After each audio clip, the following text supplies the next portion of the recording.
Hello everyone, it's time for yet another list. List! Insert IGN ignorance, yada yada yada. Let's get on with yeah, this. get Top tired 100 Top 100 Super Nintendo games. Alright. One of my favorite systems of all time, so I hope this list is good. What am I saying? No, seriously though. I pretty much was just using this list as an excuse to sink back into the nostalgia of one of my favorite systems of all time. And to make us What's feel old this? compared to Ted. Yes. What's this? Shaq Fu number 1. We told you not to skip ahead.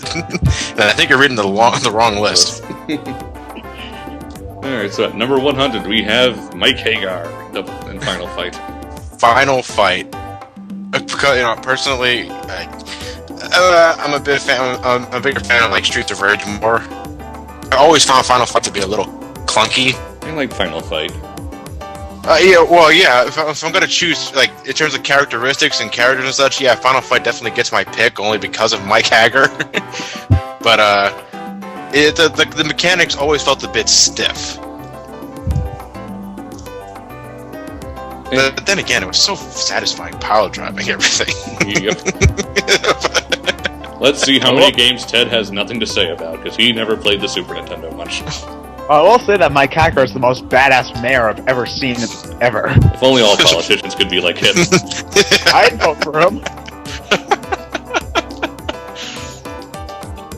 And at least he's in Marvel vs. Capcom 3, unlike Mega Man. You know, one of Capcom's poster child.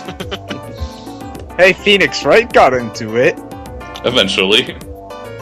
Yeah, eventually. Though I think that plan, I wouldn't be surprised if they do make a super high ultimate Marvel vs. Capcom 3. HD Remix Turbo. The arcade edition. Alright, so at number 99, Tiny Toon Adventures Buster Bust Loose. Didn't play it, licensed game. Bleh. Well, from what I've heard, it's actually a really good licensed game. The only Tiny Toons game I've ever played was a Game Boy game, and it was okay. Was it the sports one? No, it was the one where you could switch at any time between Buster, Plucky, and Hampton. There was a period in time. There was around the time where there was a period in time where like all of the WB cartoons, like the Animaniacs and Tiny Toons, were getting all of their own video games, and they were, for the most part, they were enjoyable. I did like the Animaniacs Super Nintendo game. Yeah, a friend of mine had a Super Nintendo with the Animaniacs game, and I remember that being at least decent. I mean, I only played it for like... the Game Boy game is fucking impossible. Number 98, Uniracers. You play as a unicycle, apparently? Was that? Oh, I remember this game. I didn't care for it, but you're pretty much just a unicycle. You're going up, very radical style tracks, and it's a racing game pretty much. You control a unicycle. You don't control a person riding a unicycle. You just control the unicycle itself. How meta. Yeah. I didn't. I'm not a really big fan of it. Number 97, right up your alley, Johnny. Ultimate Mortal Kombat 3. The Super Nintendo port. Ladies and gentlemen, the arcade version is really the only one you should ever care about when it comes to Mortal Kombat 3. Well, personally, I'd take 2 any day, but the Super Nintendo port of Ultimate Mortal Kombat 3, the graphics are grainy, the sound is muffled. It's just... you're not missing much at all. Is there any version of Mortal Kombat 3 that you can play at home that's good? At all? Well, assuming you have a PS3 or 360, you can get the Mortal Kombat trilogy. Mortal Kombat Arcade trilogy that was just released, which is pretty good. If you have... There's the PlayStation version of Ultimate Mortal Kombat 3 from what I can remember, which is okay if you don't mind the load times. That though, if it's not the arcade version or the port of it, no, don't even bother wasting your time. How odd. Don't.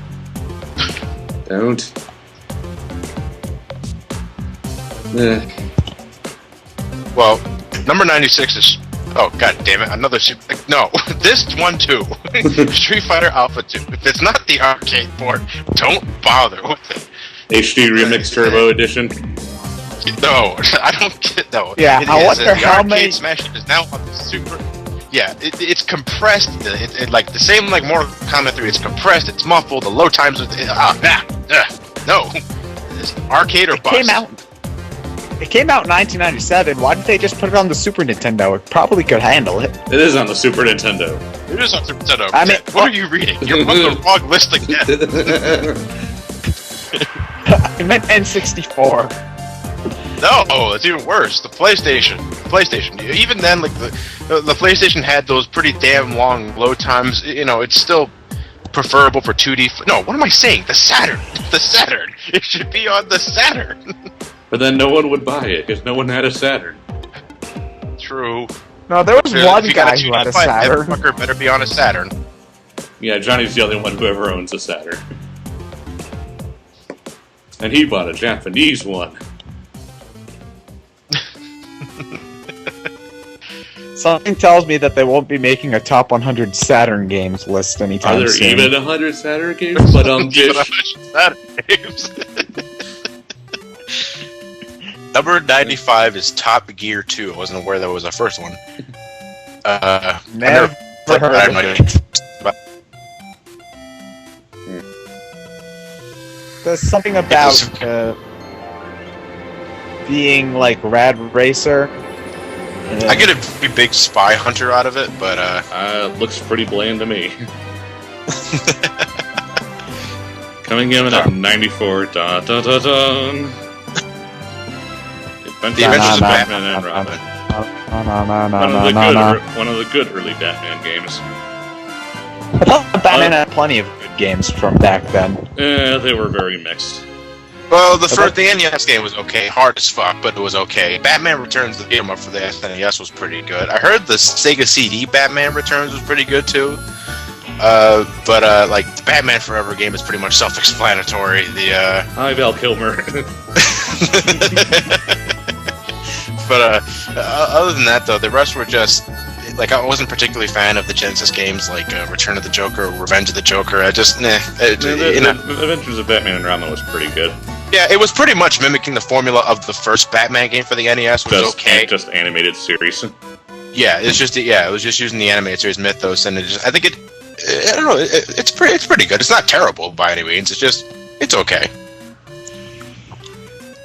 Number 93, Super Turrican 2. Super Turrican 2. Waiting for the picture. No, but I've heard of Turrican, but I just don't know anything about it. I'm skimming the description here, and no, I'm not getting any of that. Nope. So moving on, number 92, Super Double Dragon. Super Double Dragon. I've actually the only Double Dragon game I ever played on the Super Nintendo was the crossover between Double Dragon and Battletoads, which was incredibly difficult. Well, it is Battletoads. I'd never beaten the game, and at this point, it's Battletoads. No one's beaten the game ever. No, I went back to the game like a year ago just to for the nostalgia factor of it all, and I can't even get past the areas that I had no trouble passing when I was a kid. It's like, fuck, how was this easier when I was a child? The only Double Dragon game I ever played was the NES version. Yeah, I didn't really grow up with Double Dragon. I was indifferent to it. Number 91, Super Star Wars, The Empire Strikes Back. The Empire Strikes Back. Another really, really hard game.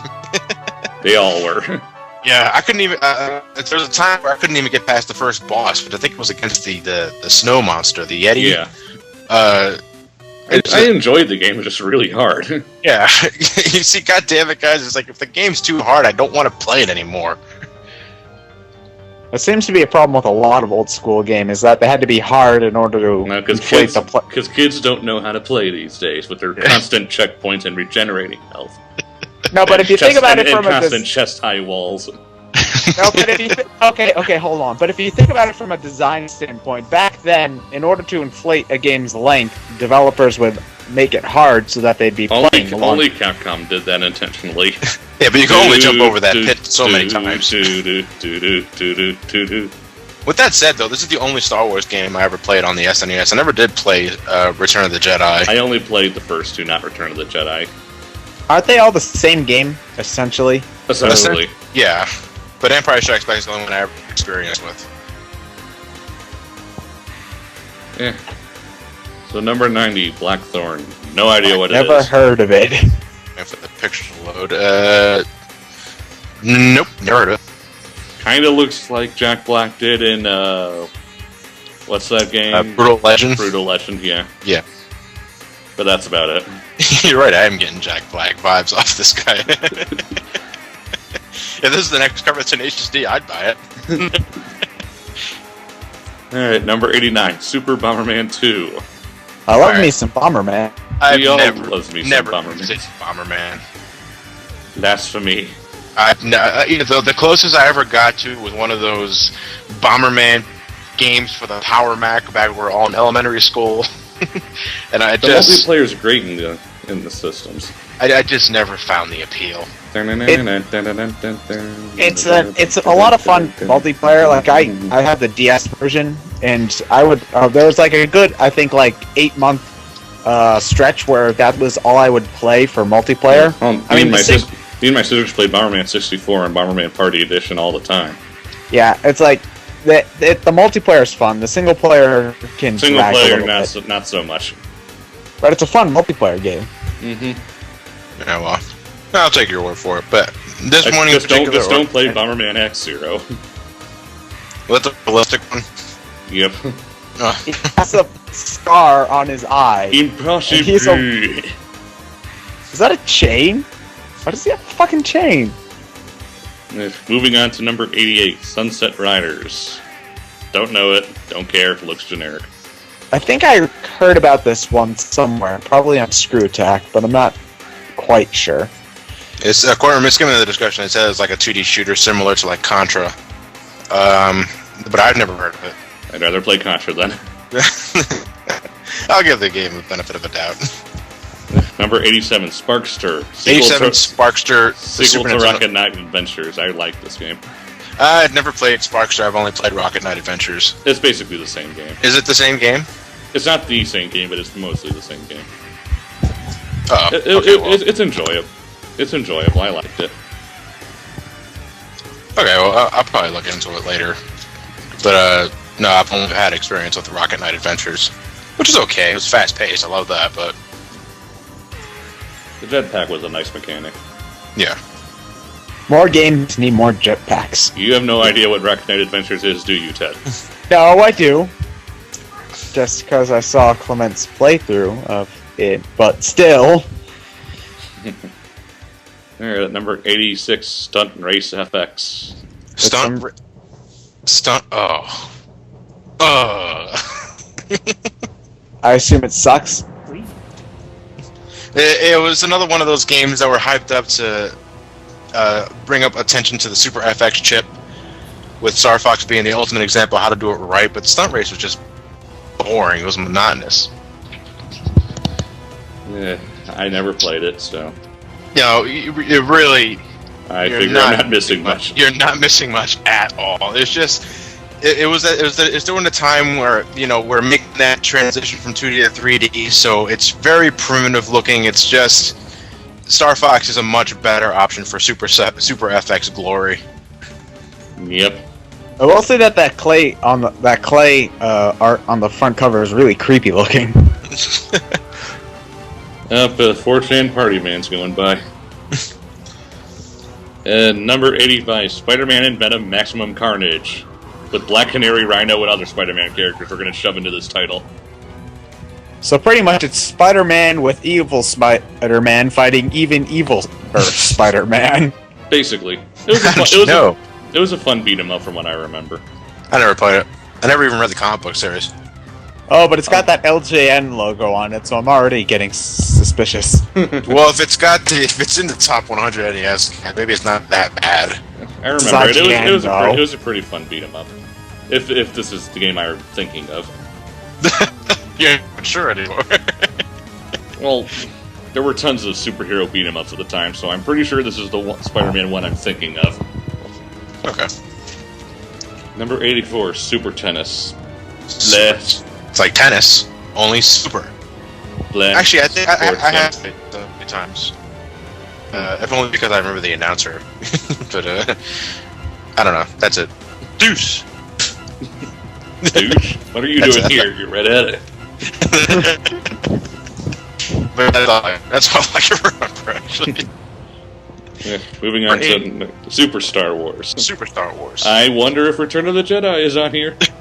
Actually, from what I recall, I think Return of the Jedi was the least favorite of the trilogy. That means it must be the highest of the 3 on the IGN list.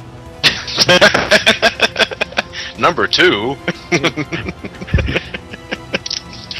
See your comments on Empire Strikes Back and applied to Star Wars, even though I never played it. Yeah. Number 82, Killer Instinct. Combo breaker. Again, another case where you should just stick to the arcade. The Super Nintendo version is okay for what it does. You know, it's still fast-paced and it's still action-packed, but it's just missing so many elements that made the arcade version so back in the days when arcades were fun. Yeah. I miss those days. Fellow old person. Never done release an arcade port of this game. That's been on the list of so many fans of fighters ever. Like, come on! It's like, what are you guys waiting for? Well, it's owned by Rare. It's gonna sell well. It's owned by Rare. They haven't done anything good since the N64. I won't tell you. I question the N64 as well. Well, actually, there was a sequel to Killer Instinct 2, wasn't it? Yeah, Killer Instinct Gold. That wasn't the N64. That wasn't as good as the arcade version from what I heard too. But every time I go to an arcade, whether it's old or what had just opened up, they always have this list of games you guys want to see in this store, and it's always Killer Instinct on the top of that list.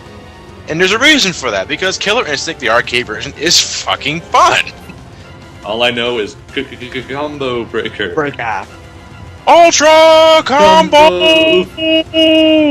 Oh yeah, that too.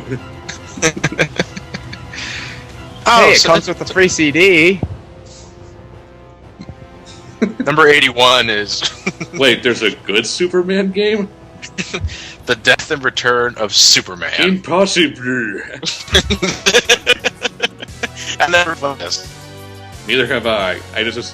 Between Superman 64 and the NES Superman, I just assume all the Superman games suck.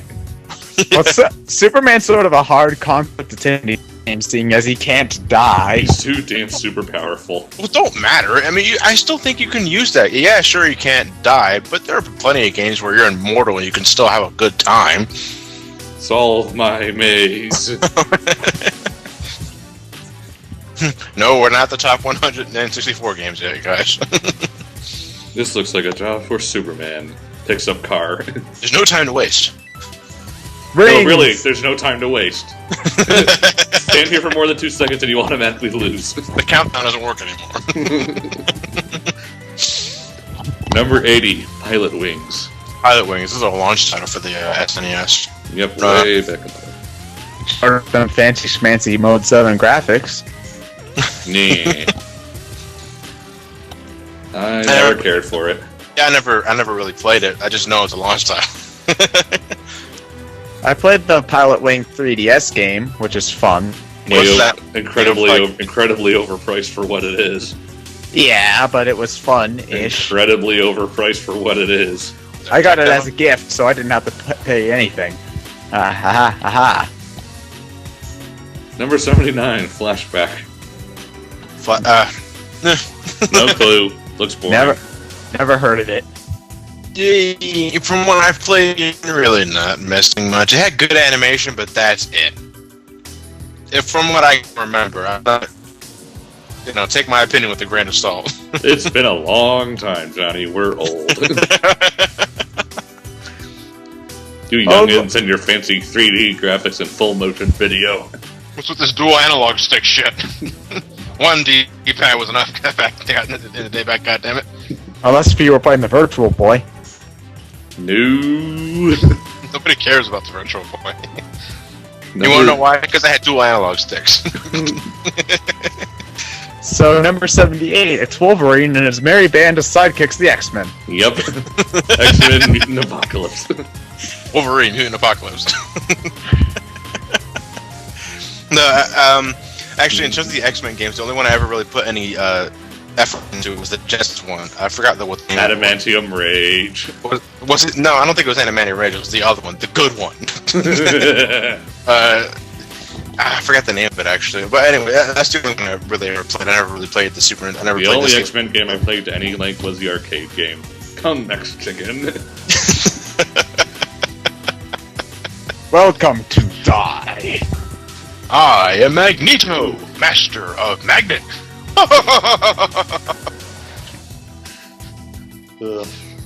I think we should do that game actually. We should. How are you gonna record an arcade cabinet? No, it's on Xbox Live Arcade. It's on isn't Xbox Live and PSN. Oh. Go for it then. Yay. Number 77, Shadowrun. Shadowrun. Oh, this looks familiar. I hear. Nah, Is this never. a text-adventure type game? I have Thing. no idea what it is. Solve my maze. Number 76, Soul Blazer. Soul Blazer. Soul Blazer. Waiting for the picture to load. Because I'm actually waiting for the cover to show. Like, no, never. Actually, it's funny because one of the first things I thought of was ActRaiser, and the description is also mentioning ActRaiser. So maybe it's similar. I'm not exactly sure. I never played it. As far as The description says that it's sort of kind of similar, but not really. So, meh. number 75 is John Madden. The fuck cares? Number 74. Number 75, John Madden. Oh. Worthless sports sim is worthless. Well, this was Super Nintendo. They haven't. I assume this is before they had dug it straight into the ground. John Madden. No, I never was interested in the simulated sports. Even like it's even worse than Nintendo or Genesis and stuff like that. It's just, you had your arcade sports that was pretty much fun. Like I liked Tecmo Bowl. Tecmo Bowl is fun. And I liked Tecmo Super Bowl. But that's it. It wasn't until NFL Blitz came out that I had an interest in. Blitz was fun. Yeah, Back I in the day. have interest in arcade sports titles, ones that are over the top and unrealistic to the max, like NBA Jam and NFL Blitz. Those are fun.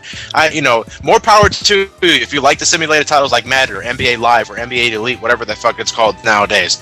But it's just not that fun. I'd rather watch It's basketball. not fun, especially these days where you had to buy a full purchase every fucking year. No, he said you have to buy a full purchase every year. I'd rather watch a football game than play Madden. Speaking of which, football's on right now. The season just started tonight. So can you guess when we recorded this? You don't? Well, you are a deaf dipshit. Because you're all nerds and you don't watch sports.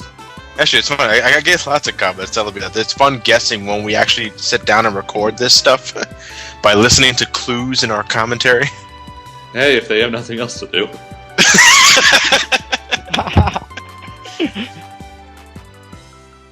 Okay, I guess it's fun for them, so more power to you. Number 74, Illusion of Gaia. I never played this. I've heard of it, but I never played it. I've heard of it and I've seen it, but I haven't played it. Yeah, same thing here. Pretty sure HC Bailey's done a playthrough. Probably. I'll check his channel later on. Number 73, Pocky and Rocky 2. And Rocky 2. Probably looks like some obscure Japanese game. Well, released in English, so I'm gonna assume not. Well, there are plenty of obscure Japanese games that got released in English. Yeah, back when they felt ballsy enough to do so. Nowadays, if it's too Japanese, American audiences aren't gonna buy that.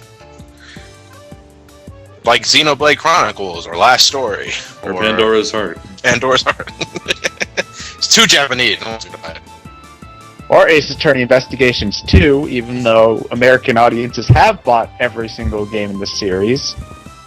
Capcom, I'm nerd raging right now. Yeah. Well, on to number 72, Rock and Roll Racing.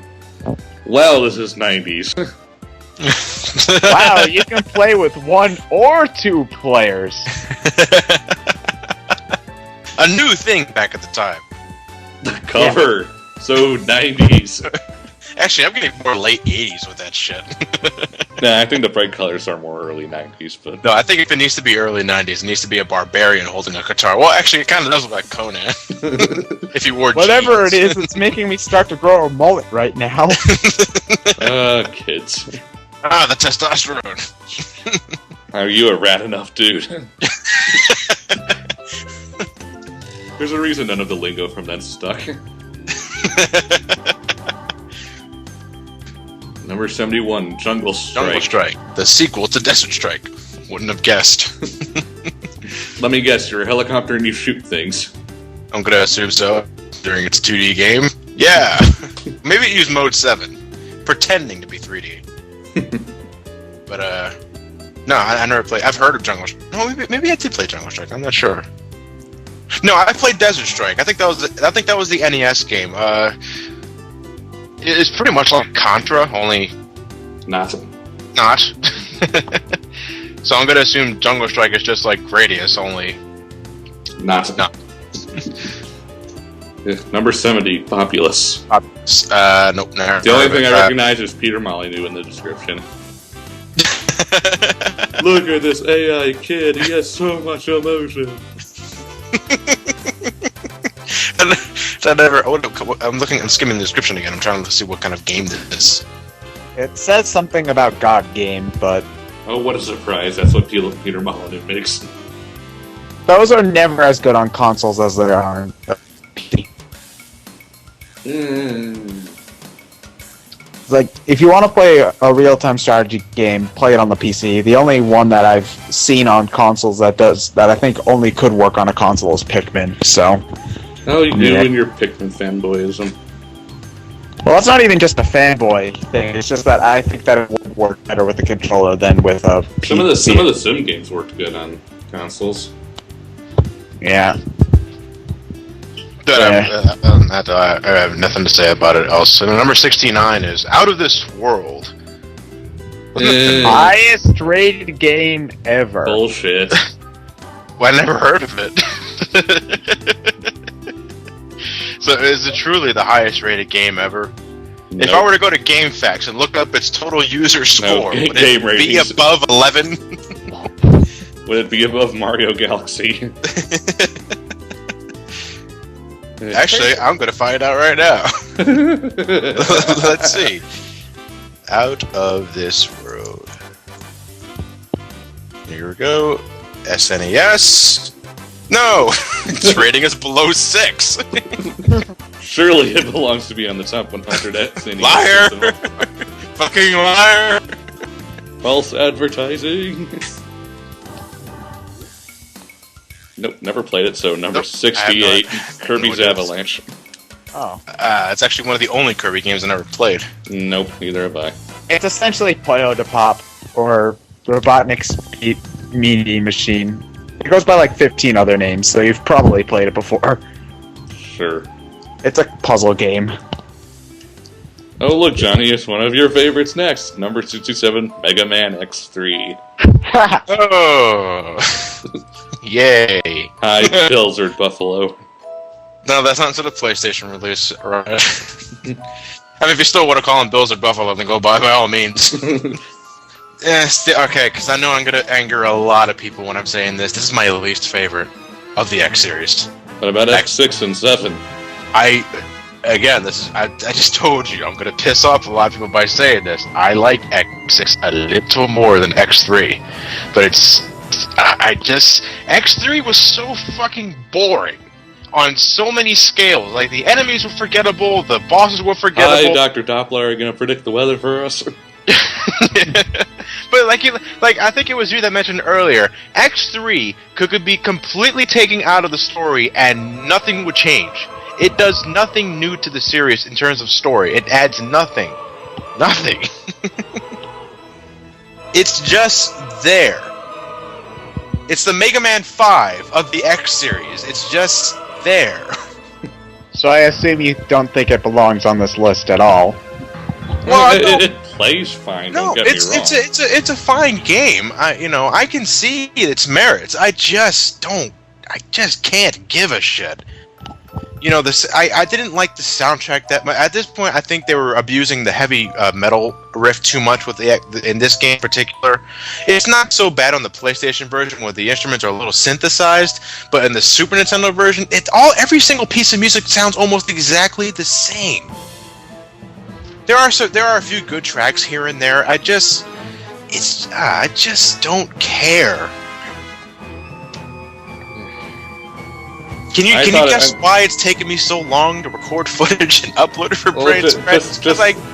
Just think of it this way, Johnny. The sooner you get done with it, the sooner you can get to X4.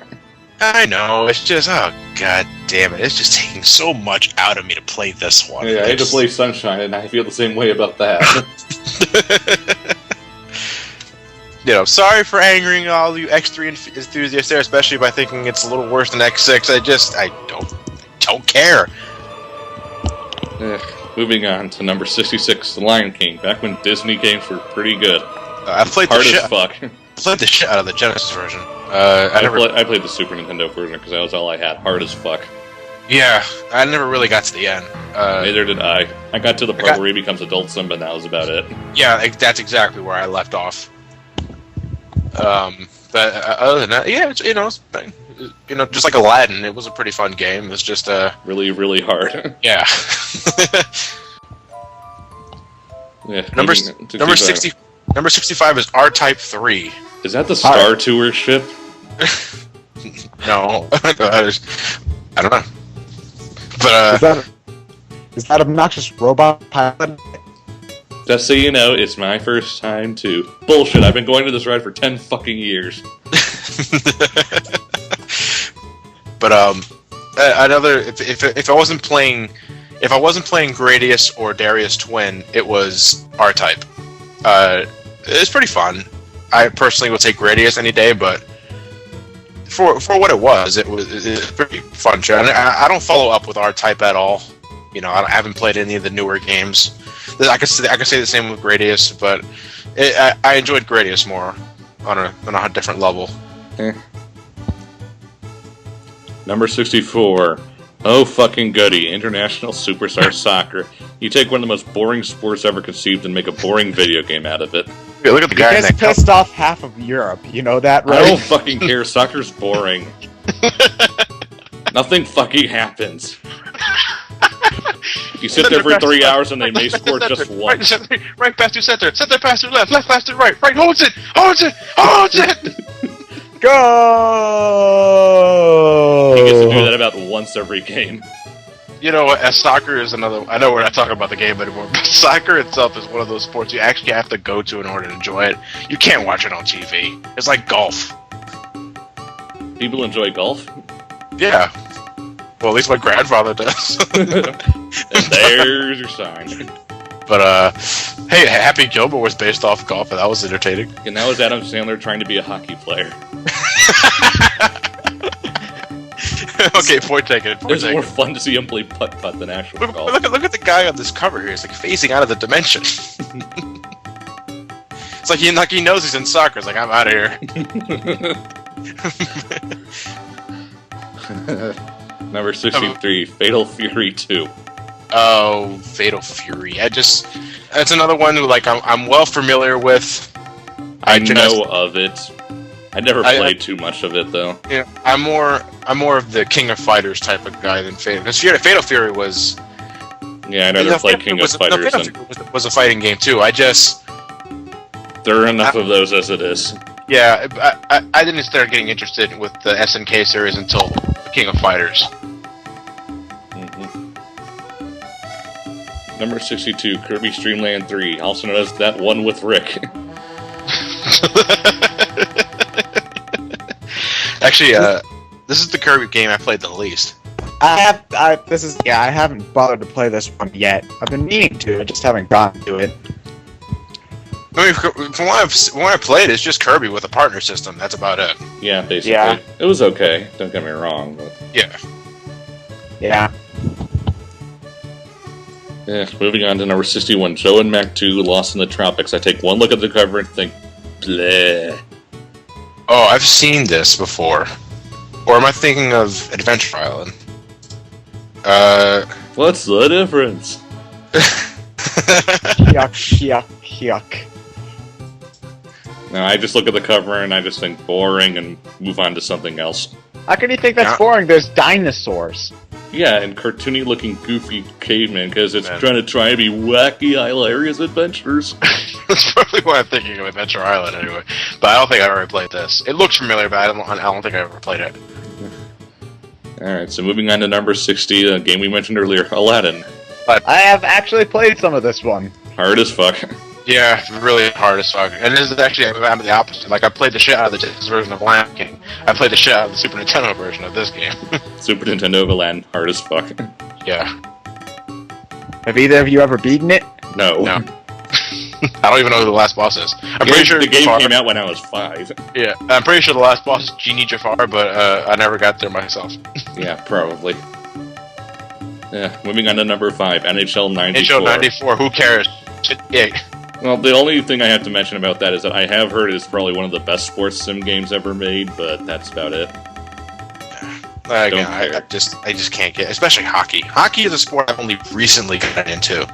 I like and hockey. I mean the actual sport, not simulated games. Well, from what I've seen of hockey, you'd think that would translate into an arcade setting, like, better than most other sports, because it's already really fast-paced. You haven't really seen much of that tried anywhere. I like hockey. Screw sports sims. Go Blackhawks. Da Hawks. Number 58, Donkey Kong Country 3, Dixie Kong's Double Trouble. My god, Clement and BJ, you just really suck at that game. Well, I haven't ever played it before. Alright, well, I played the shit out of DKC3. I do not care about this game at all. I'm sorry. I enjoyed it, mostly because that was back when I was living in Chicago, and me and my cousin would play at each other's houses a lot, and she had a Super Nintendo too, so my parents and my uncle and aunt basically split the games between us, no point getting 2 copies of the same game. So if she got Donkey Kong Country 2, I got DKC 3. So when we moved, I didn't get to play 2 anymore, so I got stuck with 3, so I played the shit out of it. Alright, I've said many times before, and I'll keep saying it, but my favorite Donkey Kong Country is still the first one. It always will be the first one for many reasons. Same Donkey Kong Country 2 was fun. I did enjoy it. I like 2, but 1 is just fun. It was definitely a little more challenging. Yeah, granted, there was more stuff to do. There's just some design choices that I didn't really like that kind of alienated for me. And then Donkey Kong Country 3 just prolonged those changes. Why am I not controlling Donkey Kong in Donkey Kong Country 3? Of the 3 Super Nintendo games, you only play as Donkey Kong once. Yeah. No, but you'd think that like Kiddy Kong controls almost exactly like Donkey Kong, so you think you'd just have Dixie and Donkey. I just need Donkey Kong. Yeah, but but there's just a lot of things about DKC today, instead of just going from level to level, you have to ride that stupid boat. Can I just hit left or right to go to the next level like the first 2 games? Thank you. I know you're trying to add a little more of an exploration factor to it, and I appreciate that, but it just, for a 2D platform, I don't really need that. That's one of the reasons why I hated Sonic Advance 3 so much, because they did shit similar to that too. It's just, there's so many elements. To me, this just screams quick cash in. This game is quick cash in and client. Because this was back in '96. It came out a month after the Super Nintendo. Yeah, when did DK64? Yeah. When did DK64 come out? DK64 99. Later. Was it 99? 99, 2000-ish. Okay, well, I'm not exactly sure, but I just look at this game and it says Rush Job. This was rushed right off the shelves because next game. Number 57, Earthworm Jim. Soil heated crawl, Earthworm Jim, a super suit did fall. Okay, this is actually the rare occasion where I'm more familiar with the Genesis game than I am the Super Nintendo one. Well, it's the exact same game. Yeah, I just played more on the Super Nintendo, the Genesis, oddly enough. Okay, because I know I'm the minority here. I think Earthworm Jim is a pretty fun game, but I think it's overrated as fuck. I enjoyed it. The game setting. It's humorous. I think I get all the slapstick. I get all that stuff. I just don't think it gets all. I don't think it deserves all the praise it gets. Yeah, it's enjoyable, but it's not the best game ever made. No hoppers allowed. Number 56, Alien 3. Never played it. I never played any of the Alien games. I'm not really an Alien fan. Except the first 2 movies, that's about it. Yeah, I've seen the movies, but that's about it. Yep. Because the first one's really good, but Aliens was okay too. Alien 3 just went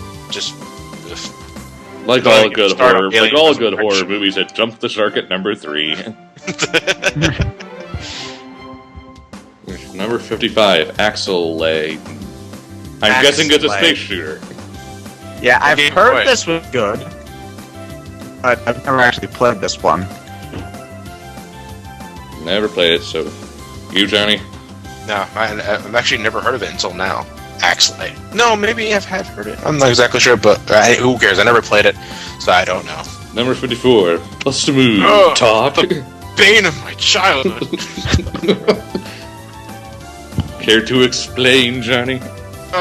Okay. Well, there was a time period back when I was about, let's see, it was about the year 1999, 2000, that my father got a PC version, Bust a Move. And that's what everyone played for like 2 years in a row. They didn't even think about investing in any other games. It was Bust a Move, Bust a Move, Bust a Move, Bust a Move. I myself had my share of Bust a Move, for a while. I've actually, I did the story mode, I completed the game. It was fun. It's annoyingly addictive. Annoyingly addictive. You don't want to play the game, but there you are. You're finding yourself sitting on the fucking screen, staring at this colorful ball, hitting another colorful ball, with your cute little dinosaur dancing with these cute little animations, with these little... Oh, god damn it, I want to turn the game off, but my mom won't let me. Turn the fucking game off! I'm trying to enjoy Crash Bandicoot, goddammit. For what it is, it is an incredibly addicting game. That just about everybody can play. It's the fucking Angry Birds of the 90s. I don't like Angry Birds. But well, yeah, it's an entirely different genre. But I'm talking about just how popular it was. Bust a Move, Tom. It's just, yeah, it's fun. But goddamn it, I want to play something else.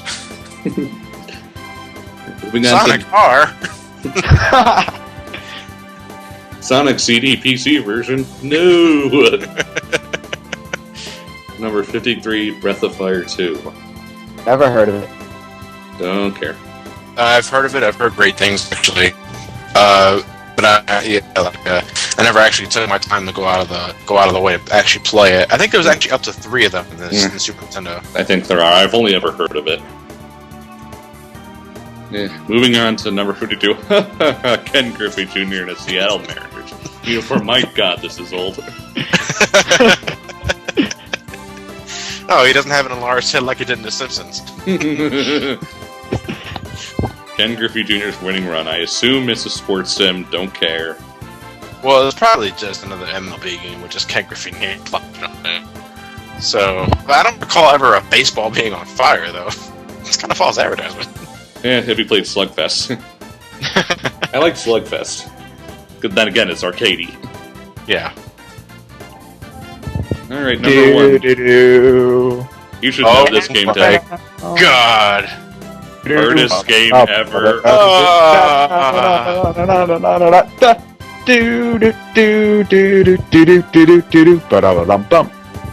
Super Cools and Ghosts. I have actually played this one, and one of the first games for the Super Nintendo that I ever rented was this game. Besides TMNT 4 Turtles in Time, it was this game. I couldn't even get past the second fucking level. God. Oh, I haven't been able to get past the second fucking level either.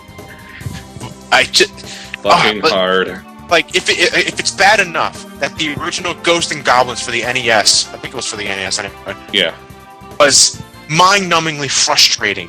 Ghouls and Ghosts. Besides, you think it's a 16-bit game, there should be better control, it should be fair level design. No, it's worse! It's worse! It's fucking worse! The obstacles, the platforming they expect you, your stiff controls, the enemies, and then the whole, you beat the end of the game and then you find like, oh, I dropped my bracelet at the beginning of the game, you have to go back and get it, and then do all the fucking levels over again! what the fuck? It's like, seriously? It's like, who thought this was a good idea? I was like, Capcom, oh, apparently. fuck you, Capcom. Like, just fuck you up the ass. This game is so unnecessarily difficult. There's one game I will never do for any commentary channel, no Let's Play ever. Fuck this game. How about Ghosts and Goblins, then? No, not that one either. Because that one's just as guilty. Ghouls and Ghosts for the Wonder Swan? No ghouls and ghosts there. If it has Arthur in its name, I'm not fucking touching it. But it doesn't have Arthur in its name, it's Ghouls and Ghosts. Ugh. You know what I mean? Hell, I won't even Fun touch to that play. other Maximo for the PS2, which I heard is like this game. How about the PSP version, which I heard was better? I heard that was hard too, though. It's Ghouls and Ghosts, it's supposed to be hard. I think that's sort of part of the game description. I mean, if you can beat this game in one sitting without dying whatsoever, which I think is impossible at this point, No, they've then got you, my friend, are a god among gaming. But personally, I think it's a piece of shit. It's one of those games that are just too hard for its own good. I had fun playing it, but then again, I haven't seriously tried to beat it, so I think the frustration might seep in. I've watched the 100% speed, not 100% speed. It's not much to collect. I watched a speed run of, on Speed Demos Archive. I don't know if you guys are familiar with that. I am. And the shit I've seen that you have to do, what they expect you to do, is just insane. I was like, really? You expect me to do that in one sitting without getting a game over? Like, I don't remember. Are there continues in Super Bowl? There are continues, but they're really easy to get. So there might as well not. But limited. They're limited in theory. I've never run out of continues. Whenever I've stopped playing, it was because I turned the game off. Alright, so enough of Ghouls and Ghosts. Number 50, Yoshi's Cookie. Never played it. Never played it, don't care. I heard it's a fun puzzle game. I just never bothered. Don't care. There. Moving on to number 49, Super Bummerman. Another Bomberman game. Do-do-do-do-do-do-do-do. I don't get why you need to have two, because they're essentially all the same thing, but whatever. Well, Super Bomberman just probably did it better. That's just why there was 2 Star Wars games on this list too. So Yeah. Moving on to number 48, Zombies Ate My Neighbors. I have no idea what to make of it. another game that defined my childhood. Time where I played both the Super Nintendo and the Genesis versions. I just played the living hell out of What this. kind of game is it? It's just it's an overhead like styled shooter where you just have to rescue all of the hostages in a given level. At that, pretty much what you have to do is that each level has a set amount of hostages that you need to rescue. And once you rescue the last hostages, you can exit the game, go to the next level. But what made it so fun was like it was pretty much just a giant shout out to all of the cheesy horror movies back in the 50s, the 60s. You know, because you had the Wolfmen, you had killer dolls, you had giant ants, you even fight a giant fucking baby at one point, and the big bad is like a mad scientist. The game is incredibly hard, mind you that.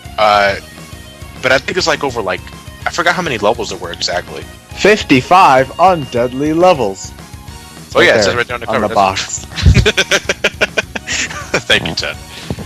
You're welcome. To this day, I still think it has one of the catchiest main themes in the Super Nintendo. Like the first level's theme is. I love that theme so much. If you guys ever get the chance, just listen to it on YouTube. It's so good. It's not one of my favorite games of all time, but it's certainly enjoyable, and it's a nice throwback to all of those horror movies of the old days. I'll take your word for it. Moving on to number 47, Kirby Superstar, yay! I just played the hell out of the DS port. It isn't one of my favorite Kirby games, but it's enjoyable. Because you're a sucker for Kirby 64. That's my rosy nostalgia goggles Kirby game. But this one is still fun. I played the DS port too. Come now, Star Warrior, take a piece of it. I don't wanna. You take it, you will like it! Okay, fine. I'll sit here and I'll wait. Okay, fine, you can do another sword. Yeah. Bueno.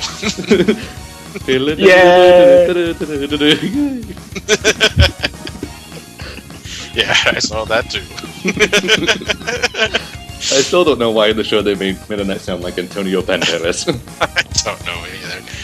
Oh wait, was it Superstar that introduced Meta Knight? No, he was in Kirby's Adventure. He was earlier than Superstar. But I think he got the halberd in Superstar. Yeah, the halberd made it debut in Superstar. I will say that Superstar had a really great Kirby soundtrack.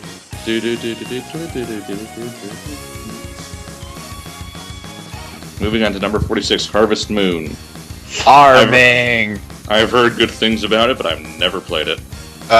My roommate, back in my first college, went on a Harvest Moon binge for I think the GameCube titles. I'm not exactly sure which one, but from what I took, it's farming. That's all you're doing. It's fucking Farmville. It's like exactly that's one of the first things I thought. I was like, it's fucking Farmville on a disc for the GameCube. I just You're paying money to play this. It's just I'm pretty sure it's perfect for the people that love that particular genre, but I just don't see the appeal in it. It's like SimCity, only you're farming. Yay. Moving on to number 45. Hey, didn't we just play this on the channel? Yes, we did. So, in other words, watch that. Yeah, if you want our videos, I would just watch our commentary. One of my favorite cheaters on the Super Nintendo. I think it's pretty fun, pretty hard. And I have no Cheater. Namiko. Fuck you. 44 is Demon's Crest. Oh, is this the one with the character from Ghosts and Goblins? Is that him? it's Firebrand. It's the annoying red devil dick from Ghosts and Goblins. He got his own game? He got a bunch of his own games. That's why he's in Ultimate Marvel vs. Capcom 3, apparently. But I didn't... Well, then again, I'm not really big of a fan of Ghouls and Ghosts, so I really can't question it, but... I think we got that much, Johnny. Yeah, moving on to number 43, The First Breath of Fire. Well, I never played the... Again, like the last one, I've heard of it, but that's about it. Yeah, same here. It's done by Square, though. So I assume it's an RPG. It must be. I haven't really done anything else. Besides Brave Fencer Musashi. Well, that's RPG-ish. Action RPG. Isometric platforming action RPG. And Dissidia. 42 is Evo? Search for Eden. No idea. Yeah, I don't even know what genre that's supposed to be. I don't know. Don't care. PG. Oh, wait, by Enix. Might be. Wait, what? This game was made by Enix. It might be fucking dinosaurs. Before Square Enix merged to Square Enix. Those were the days. You mean before Squaresoft merged to Square Enix? We call. You mean before Squaresoft merged with Enix? Enix to become Square Enix. You said before Squaresoft merged with Square Enix. Oh, no. whatever. Good, whatever. Anyway, 41 is Ogre Battle. March the Queen. The same Black Queen from Battletoads? It certainly looks like an Enix game.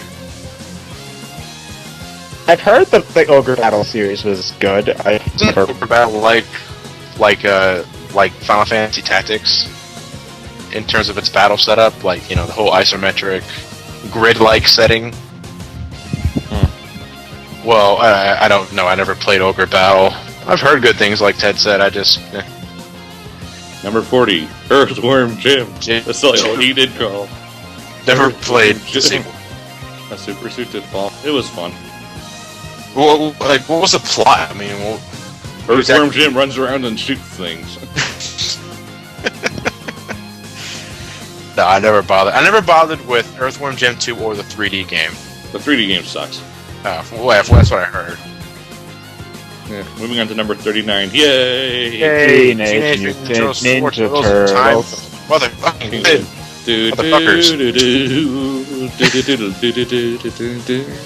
One of my favorite soundtracks of all time. One of my favorite beat-em-ups of all time. Yeah, I completely agree. The soundtrack's awesome. it's simplistic, yeah, but it's just so satisfying at the same time. The sound effects are great for what they are. Just all the crunching you get from. Yeah, it's like I just beat the shit out of that ninja. It deserves to explode with those sound effects I just implemented onto that ninja's face. Fuck But- reshelled. Yeah, I really fucking hate reshells and what it did to this game. Granted, it was more of a port for the arcade version, but still, you know, Everyone played the Super Nintendo. everyone played the Super Nintendo version. You should have made the port based off of that version. Actually, I have played some of the arcade version at an arcade, or what sort of kind of resembled an arcade, but not really. Because that was what I Turtles. Yeah, but I played some of that. That was fun, but The Super Nintendo port is one of those examples where the Super Nintendo port is much better than the arcade. Oh, how I love these Turtles in Time. Number 38, Kirby's Dream Course. This is the God. golf game, wasn't it? I think so. The only thing I recognize on the box besides, obviously, Kirby and Wispy Woods is Marks in the background there. no, that's Krakow. That's Krakow? I thought that was That's Marks. Oh, right, Marks is different. My bad. I never played Dream Course. It wasn't like that Super Monkey Ball type thing. It had It's sort of like, it says it's something like a mini golf type game. So I wouldn't know exactly what's going on. I don't know, because there are so like I'm not the hugest fan of Kirby, but I've played a lot of his games. Yeah, I've never played that one. Nope, neither have I. Moving on to number 37, UN Squadron. Top Gun? God, a UN squad. This was if I wasn't playing, actually, I completely forgot about this game. Actually, this was really hard. Okay, how about this? So, were there any space shooters that weren't really hard? No. Darius Twin wasn't too hard, except for the final stage, mind you. But it's all relative, Ted. It's all relative. Yeah. UN Squadron, I think, is the best looking 2D shooter on the Super Nintendo. I know that for a fact. You know, the weapons you can, the combinations you can create. It was pretty fun. Like, definitely, if you're a 2D shooter fan for the Super Nintendo, this should definitely be in your collection. Cool. Moving on to number 36, Boom Shakalaka Laka Laka. NBA Jam. NBA Jam. Oh man, the memories, the hours spent. Yeah, that was fun back in the day. Yeah, it was incredibly fun. Hell, there's this recreation center that's down the street from my house. They have an arcade or a cabinet of NBA Jam. I'll randomly go down there and play it every once in a while. I love this game so much. It's so fun. Hey, it's only 2-on-2, yeah, but it's so much fun. Like the whole arcade style, the whole on fire gimmick.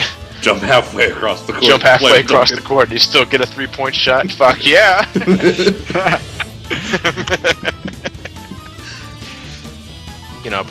to me, after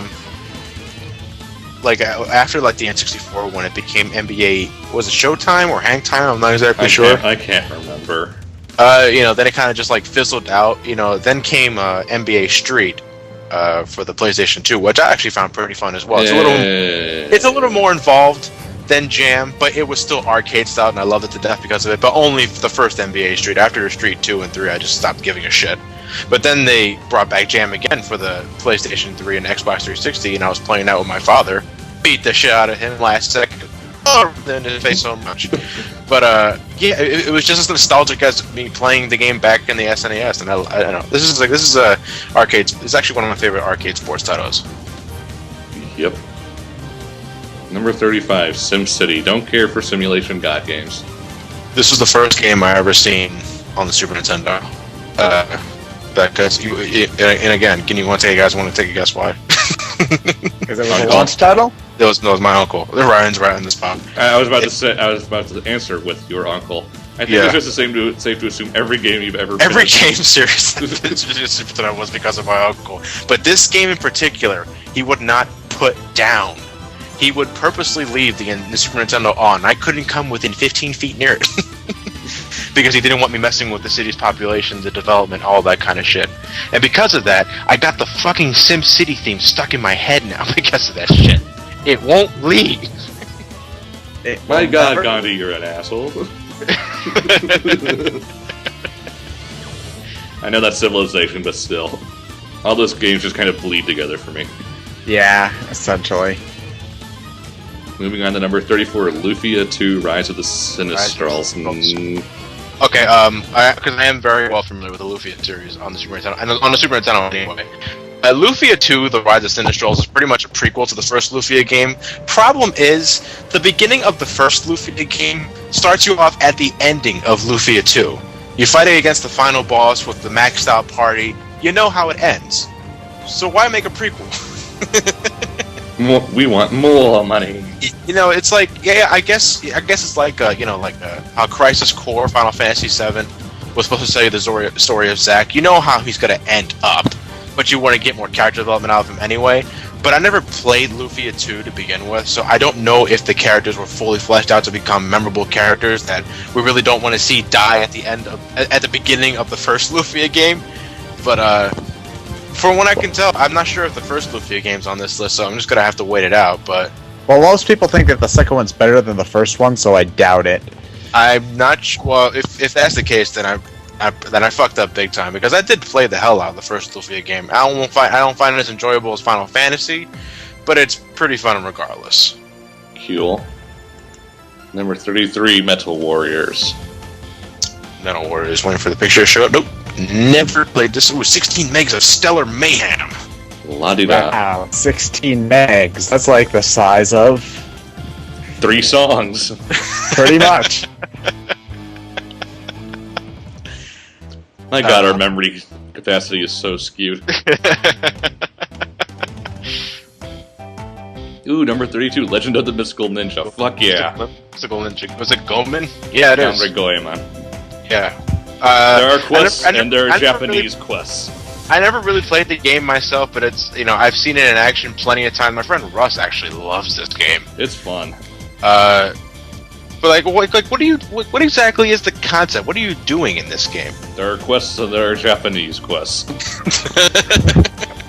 We should need to go rescue the princess, and I might just get laid in the process.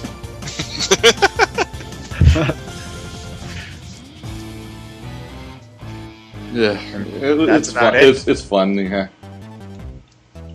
I might just have to pick it up, because I did hear great things about it. It is very fun. You should. Is the N64 games any good? Because not really. I never got too far in it, so and that was so long ago I can barely remember it. But okay, because it has been something that's been on my, I probably should get to that eventually list, but it's not very high. You can choose between the Super Nintendo or N64 games Oh. with the Super Nintendo one. Oh, I'm not talking about the N64 games. I'm talking about the series in general. Oh, yeah, it's the Super Nintendo's fun. We haven't gotten a majority of the games. We've only gotten a few of them. Yeah. Because again, there are quests, and then there are Japanese quests. Hey, look, Johnny, another game you really like, Mega Man X2. It's just for clarification. I don't think X2 is that bad. Yeah, I don't find it as enjoyable as X, but X2 is not. It's still pretty fun to play. I just don't find it as enjoyable as X. It's sad to say that too, because why? I don't want my favorite game to be the first game, and then say the other 5 games are just not as good. I like X2, not as much as X1, but I still really like it. Yeah, I agree. I mean, I enjoy it a lot more than X3. If that's the fact. But there's just something about X2. I'm guessing it's the whole the X Hunter concept thing. You have to fight them at random intervals, pretty much fucking up with your pattern. You have a set pattern. You want to fight these certain Mavericks at a certain time, but then if you want to get 100%, you have to take into account the X Hunter fights, which pretty much are fuck up your entire routine. It's no, I don't want to fucking fight you right now. I don't have a certain weapon upgrade. But if I take too long to fight you, you're never going to show up again. Bam, there's the bad ending right there. And I got to fight Zero. I didn't mind it too much. No, it's not. It's definitely not the worst of the X series. I just don't find it as enjoyable as X1. Then again, I can say that for the other 5 games as well, but on a certain level. What, number 30, The Lost Vikings. No idea what it is. Sounds familiar. I'm waiting for the picture. Oh, wait. This game? I'm reading the description. Hold on a second. Nope. Never played it. So, moving on to number 29, Warriors Woods. Warriors Woods. Was this is the puzzle-like game, wasn't it? Yeah. Yeah. Yes. It's like the Super Nintendo version. Duh, I missed. Oh, I missed.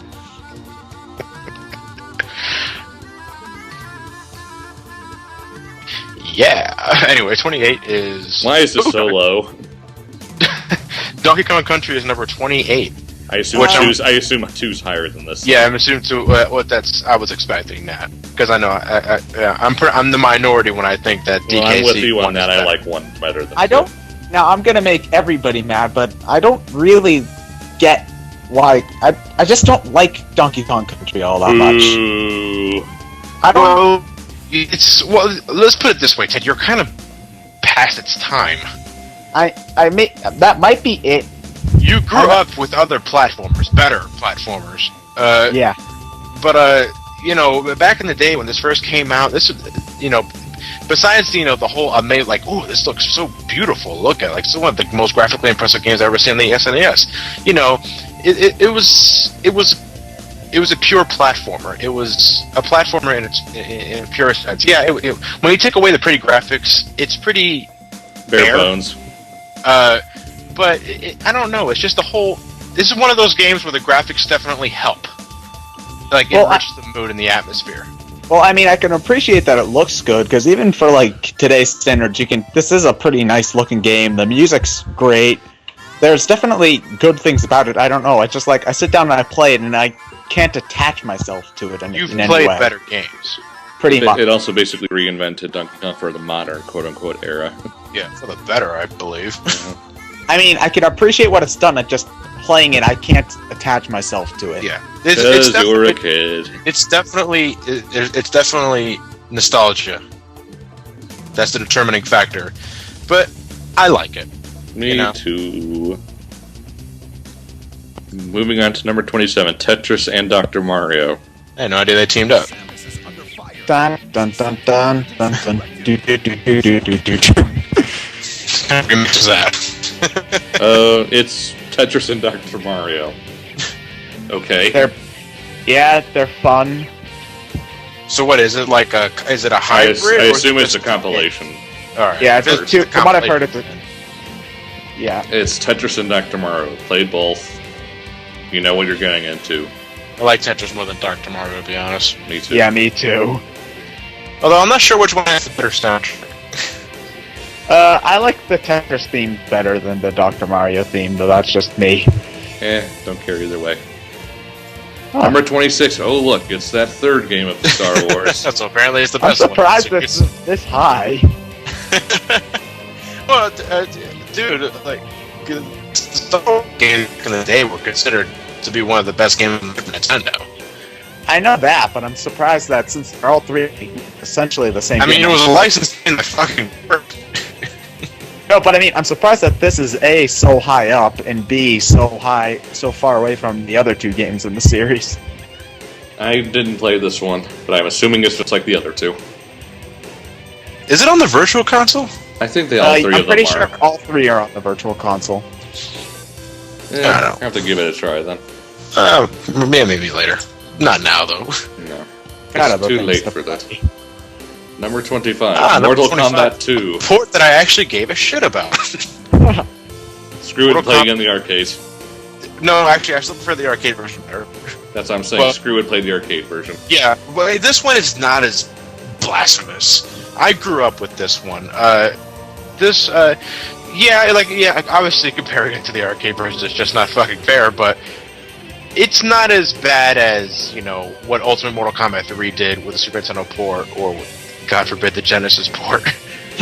Well, actually, this is one of those rare instances where both the Genesis and the Super Nintendo port were pretty damn good. I hear the Genesis one is more closer to the arcade in terms of how it plays. Because it has blood. Well, Mortal Kombat 2 for the Super Nintendo also had blood as well. You had to put in the code. No, that was Mortal Kombat 1. Oh, okay. Mortal Kombat 1's for the Super Nintendo was censored inevitably. You couldn't unlock blood no matter what. That was the Genesis version. But by Mortal Kombat 2, they realized, if you neutered the fatalities, you're just not selling the game very well. So Nintendo took that to heart and said, okay, fine, we'll uncensor Mortal Kombat 2. What, Nintendo allowing violence and gore on their system? what the fuck is happening? Yeah, like in terms of like it's actually one of those. It's actually a split down the middle. Genesis Mortal Kombat 2 is closer to the arcade in terms of gameplay. Super Nintendo Mortal Kombat 2 is closer to it graphically speaking. It looks and sounds better. But if you really don't mind that, then by all means get the Super Nintendo version. It's it's still Mortal Kombat 2. I still think it's the best game in the series. Yeah. So at this point, you really have no excuse not to get the arcade version. Yeah. Moving on to number 24, Contra 3: The Alien Wars. Oh, fuck this I've game. played this one. It's Why fun. fuck this game, Johnny? You stink. It's Contra. It's fucking hard. I thought you liked Contra. I know. I was saying it's a bad game. I like the first two. I never played the third one. That's fun. I've only ever beaten the first Contra. Ever. I've gotten close to the end of Super C. I've gotten somewhere in Contra 3, and I haven't even approached near the end of Contra Hardcore for the Genesis. It's just hardcore, man. It's too fucking hard. Yeah. There's a reason why I didn't give any of the Contra games a score at the end of my reviews. I never fucking beat them. I'm not gonna give a score a game I've never beaten. It's not right. What about Superman 64?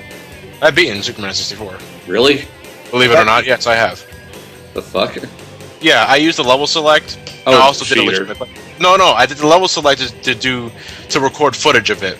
But in order to get a basic understanding of everything, I did do a legitimate playthrough, which is probably why it's going to be me recording that game for this fucking channel. Hells yeah.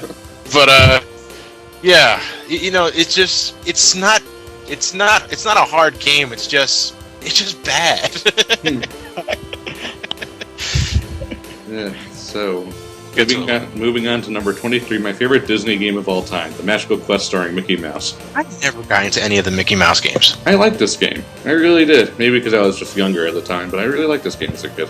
I just never found I never was a really big Mickey Mouse fan, though.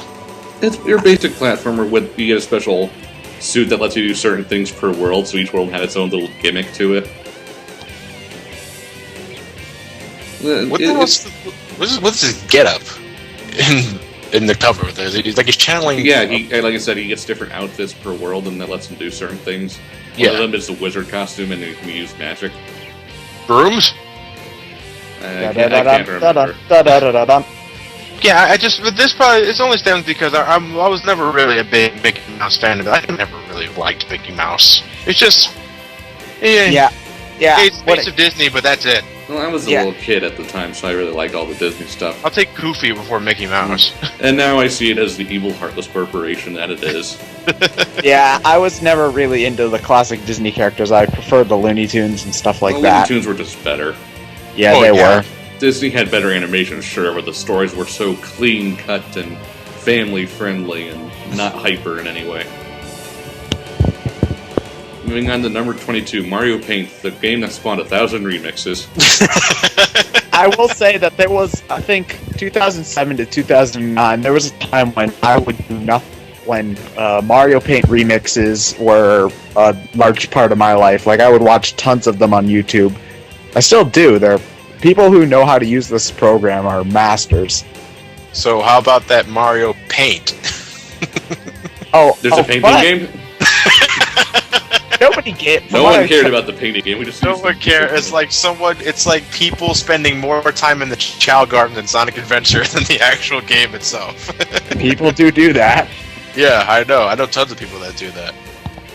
But so yeah, it's a music remixer for the Super Nintendo. Didn't this also come with like the SNES mouse that you needed it in order to draw anything relevant?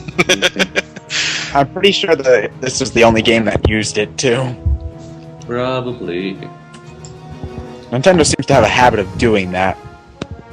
Moving on to number 21, my favorite Castlevania game, Super Castlevania 4. Super Castlevania Mine 4. too. This is where it's fucking at right here, ladies and gentlemen. This is old school Castlevania at one of its finest. It controls well. I didn't really grow up with it. you know, I had to come back to it later, obviously. you see, but what happened? Me What too. happened with me when it came to like the Super Nintendo games? Besides the ones I already owned, 1990. No, I think it was actually 2001. Back when I first started high school as a freshman, I was introduced to the concept of emulators because I saw my friend in one of the computer labs playing Chrono Trigger on the computer. I was like, I'm pretty sure that's Super Nintendo. But he's like, no, it's an emulator. He's like, you just, you download ROMs and you play the game like a Super Nintendo. He was like, get the fuck out of here. So, early 2000s, we got a lot of new shit then. yeah. But at that point, I started playing Super Nintendo games I never got a chance to play before, and Super Castlevania 4 was one of them. But I played. I was like, oh my god, this is so good. It was like, but like I didn't really get into the Castlevania series until like Symphony of the Night. But Super Castlevania 4 was one of those that I can get into this. This is pretty damn fun. It's my favorite Castlevania game. It's fucking awesome. The control's great. The gameplay's great. Yeah. It's definitely the most atmospheric of the Castlevania games. You don't get a mood like Super Castlevania 4 than any other Castlevania game. Yep. Yeah, so it's awesome. Yeah.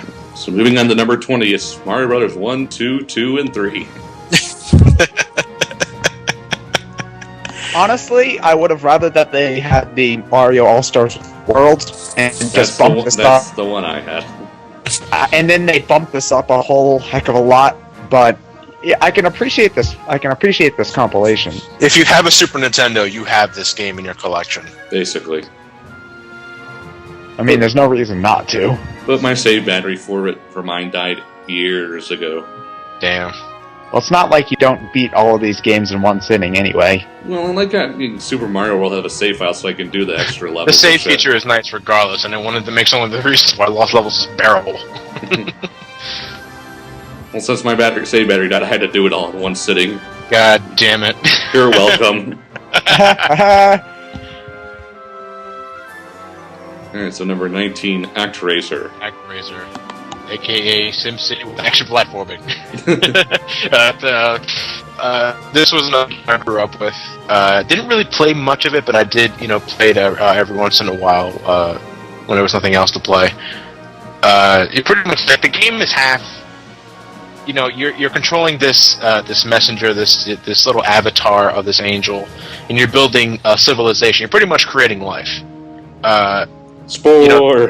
And the further you go, the more advanced the civilization gets. But there are times where you have to answer the people's call and get rid of the source of evil that's plaguing the certain lands. Spore. So that's where you come in. God yourself takes form and beats the shit out of all these demonic creatures with his mighty blade. Not quite small. And it becomes a 2D action platformer. It's fun, great music, and it's something I would definitely recommend you get.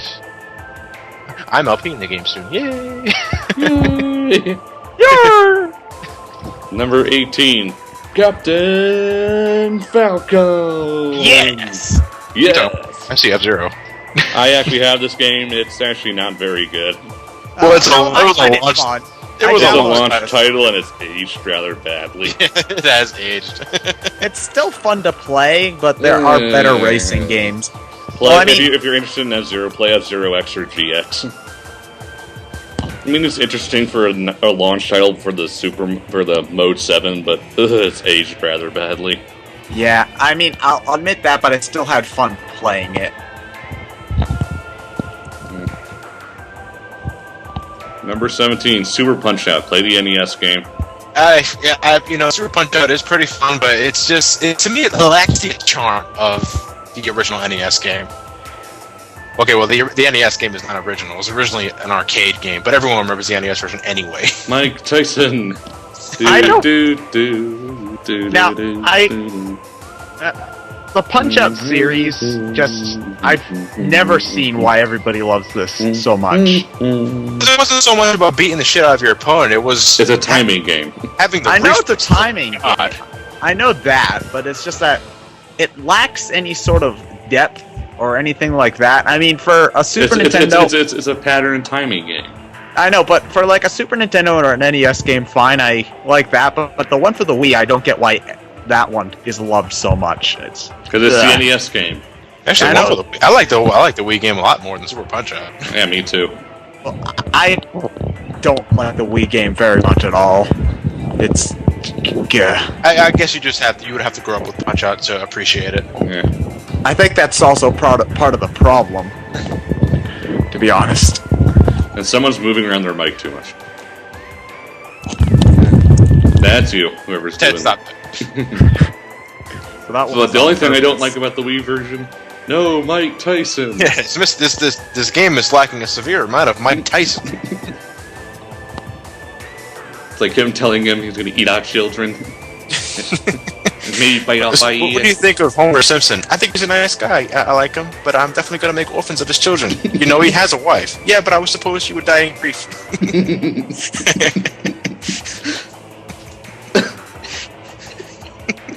Isn't the international waters were able to host that Jedrick Tatum versus Secretariat fight? Yeah. Slaughter of the water.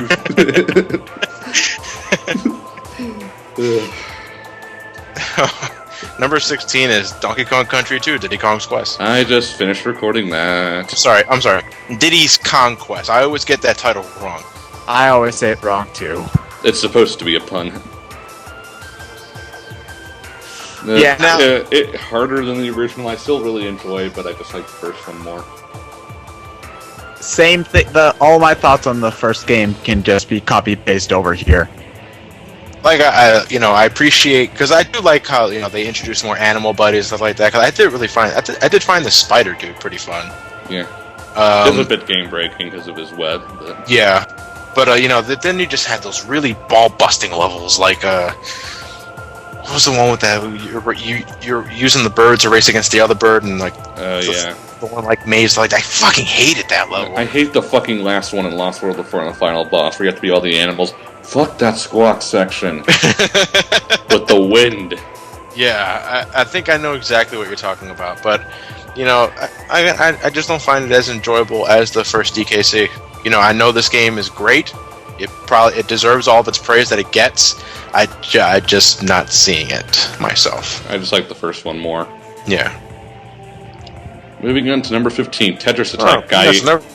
A game 15 years ago, no one could shut the fuck up about. I only ever had the Game Boy game. I never had the. I had Pokemon Puzzle Challenge, which was a Game Boy Color same version. Fucking game.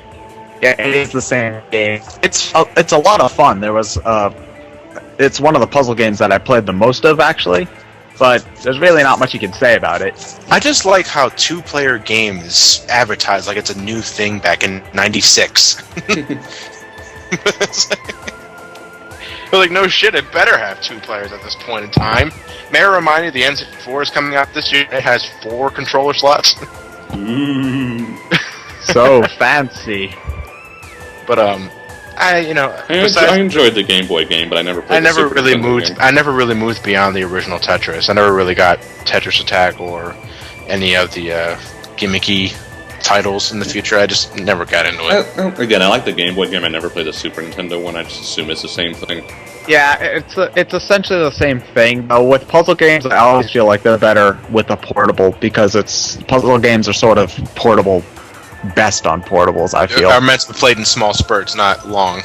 Yeah. Like marathons. Yeah, I get what you mean. Yeah. Moving on, number 14, Final Fantasy 2. Quotes. You mean 4? You mean 4? Yeah.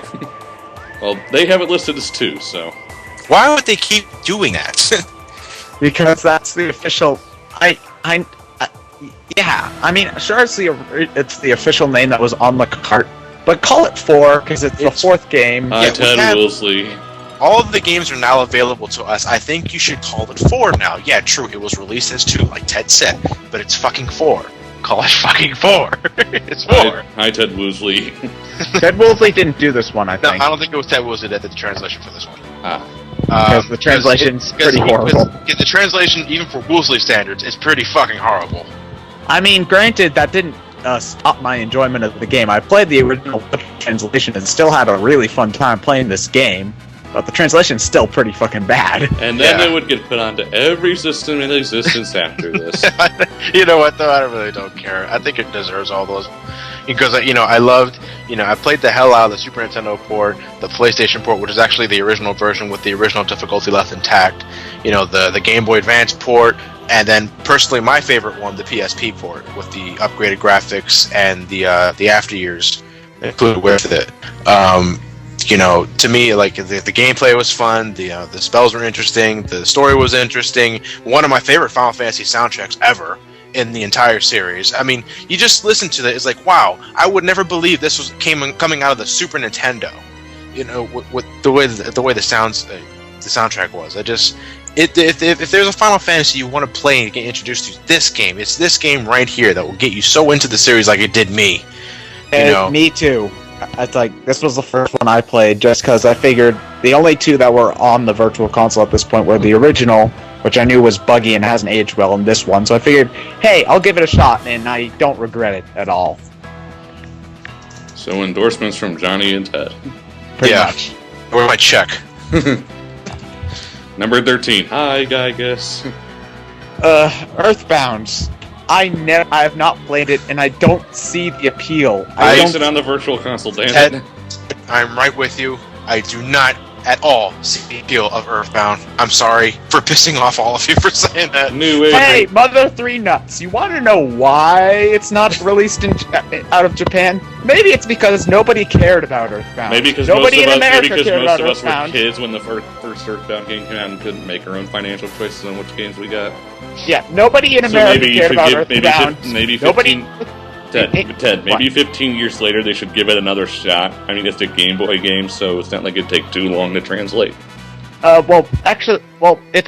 from what I can tell, it's a really long game with lots of text, and text like that does take a lot of time to translate. Gee, I wonder how a bunch of people on the internet managed to do it for free. Not that they did it for free, yeah, but it probably took a lot of time. It probably took a lot of time that they could be doing And guess what? productive Nintendo is a things. company that's made how many millions upon millions How of long- dollars can handle a few translators? Well, let's ask this: how long did it take Project Starman to translate it? It took them years, off the didn't it? top of my head. Here's Well, my thing. 'cause- Here's one thing I want to know. The original game, Mother, was NES, wasn't it? Yeah. Yeah. That was never given an American release, was it? No. No, it but that wasn't. was an NES RPG, and those were probably RPGs really didn't become popular in America until after the first Final Fantasy came out.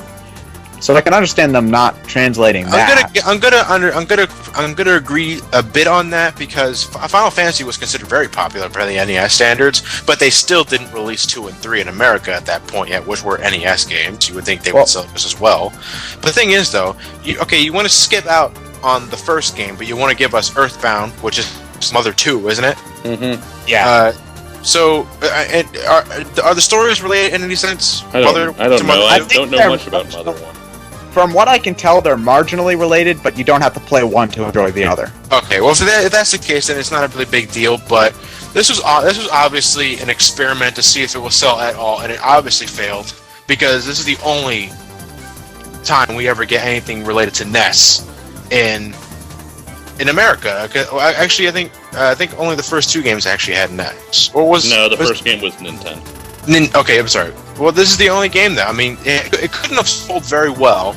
It didn't sell well anywhere. Not here, not in Europe, not even in Japan it didn't do that well. And it's not like they didn't try to advertise it. From what I can tell, there were advertisements all over the place for this game. New Age retro hippie.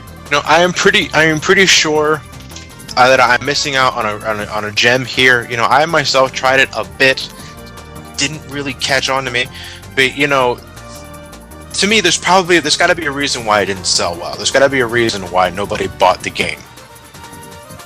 I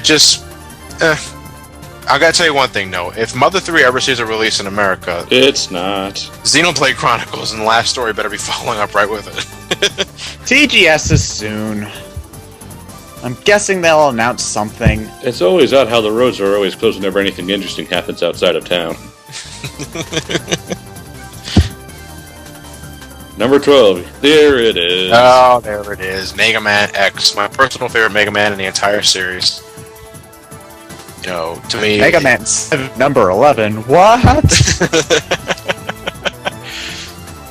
You know, I can play this game for ages. You know, for hours and hours, and I never get sick of it. You know, it did to me. It did a lot of things right, and it's just, yeah, it's when you compare it to the other X games in the series, it's pretty bare. What you can and get, and you know, but to me, it was just it was a game that was introducing new concepts and was playing it safe at the same time, and I just love it so much with that. Me too, and I just have one thing to say about it. Storm Eagle! Take that 70-foot pole right across the street from your house and shove it up your ass! Besides, I raped it in my Let's Play, so that's no longer valid. Storm Eagle! Why did you sing that into the tune of Morning Rescue? Storm Eagle. I was just doing Well, it. maybe it's because Storm Eagle gets you depressed every time you think about the embarrassment you feel. I never thought about it that way, Ted. Storm Eagle. Fuck yeah, I raped it. Number 11, Secret of Mana. I've heard a lot of good things about, but never played it. I got it off the Virtual Console. I played a bit of it. I'm not seeing it. It reminds me, like, the whole graphical style reminds me a lot of Chrono Trigger. It's just... I heard it's one of those that you need two players. It's a two-player RPG. That's one of its main gimmicks. So I just need someone to play with me. Elliot doesn't want to? Elliot hates RPGs. Elliot can't stand it. I tried to get him in. I tried to introduce him to RPGs with Final Fantasy IV. He just wasn't seeing it. And I'm not going to force him, so... How about Mark? No, he's not into... The only RPG Mark ever played was Final Fantasy X. Which he liked, but... How about your uncle? He won't go... No, we live in different states. Oh, okay. But, you know, it's one of those games I may have to pass up until I can find a buddy to play with me. Maybe Matt will help me, I'm not sure. Well, a two-player RPG is sort of odd because, you know, you don't generally have, like, 20 to 30 hours with someone next to you able to play an RPG with. But the way it's set up is it makes perfect sense for two players. It's not like you know, you select the menu like like the players are on one side of the screen and the enemies on the other side of the screen. It's like Chrono Trigger the way the battles are set up, but you can, you know, you have simultaneous control over two characters. Moving on to number 10, Super Mario RPG. Overrated. It is the only one just for me. Overrated. When I play the game, I get lost in a haze. Then I find out I'm stuck in Gina's maze. Every other Mario RPG is better. No. Let's see. Okay, because I'm probably Okay, maybe not every other one, but there are better Mario RPGs. All right, let's put it this way. No. Let's put it this way. I enjoy Super Mario RPG more than the first Paper Mario, but the second Paper Mario beats this game. The first Paper Mario beat out this game, though I will admit that's probably due to my nostalgia. No. You know, First RPG I ever played all the way through. you are a pussy. Well, because I was a kid. So what? I was playing Final Fantasy IV back when I didn't know anyone who was Final playing Fantasy IV isn't that hard. I was playing Final Fantasy IV like when I was 6 or 7 years old. Well, when did it say Final Fantasy quote-unquote 2 came out? 91, 92? 91. 91. I was 1 year old. Pussy. That wouldn't stop me. I'll be reaching beyond my mother's belly, reaching for that controller. I want to play what I'm seeing. But, anyway, Super Mario RPG was one of those titles I came very late into. Like, I didn't play this when it was first released. I ended up not playing this until, like, 2002. I really like Mario RPG. You know what? Yeah, I can see why it's overrated. I think I might like the Superstar Saga game more for the Game Boy Advance. No. Think about Mario RPG. Oh, you finished. No, because, you know, it's pretty much, it's the closest you'll ever get to a Final Fantasy-styled Mario game. Because after this game, they'll start branching off in different directions. You got Paper Mario. It's one of those things that's really hard to compare them to. Yeah. Because they are just very different. Yeah. The thing about Mario RPG that sort of bugs me is that, again, I didn't grow up with this one, so all of the nostalgia stuff that a lot of people have to this game doesn't apply to me. So to this game for me, it lacks a lot of the charm that the Paper Mario games had for me. And again, this is probably just an age gap thing where I would just sort of missed this. Probably. And you know what? Maybe that's too bad for me, but I still just don't get how people can say this is the best one, where I find that Paper Mario 2 is definitely better. Watch out, he knows about timed hits. It's like, I find that the writing is better in nearly every one of the other RPGs, the story's better in nearly every other one of the RPGs. No, I think the writing's really good for the time in Super Mario RPG. Yeah, and it's the first time they've done this. It is the first. If it wasn't for this game, there wouldn't be a Paper Mario, sir. Yeah, but that. Okay, fine, granted, but that doesn't mean that this game is better. What was Paper Mario's conceptual name? Super Mario RPG 2. Okay, well then let me ask you something. Okay, then let me ask you this: the first sandwich ever created. Yeah, sure, it's the first one, but would you want to eat it now? But without it, there wouldn't be any other sandwiches. Yeah, but I don't think you'd want to eat a several hundred-year-old moldy hard-as-rock sandwich. Your analogy doesn't work, Ted. Your analogy is terrible. But you get my point. No. I get the point, yes, but it's a horrible analogy. I'll admit that.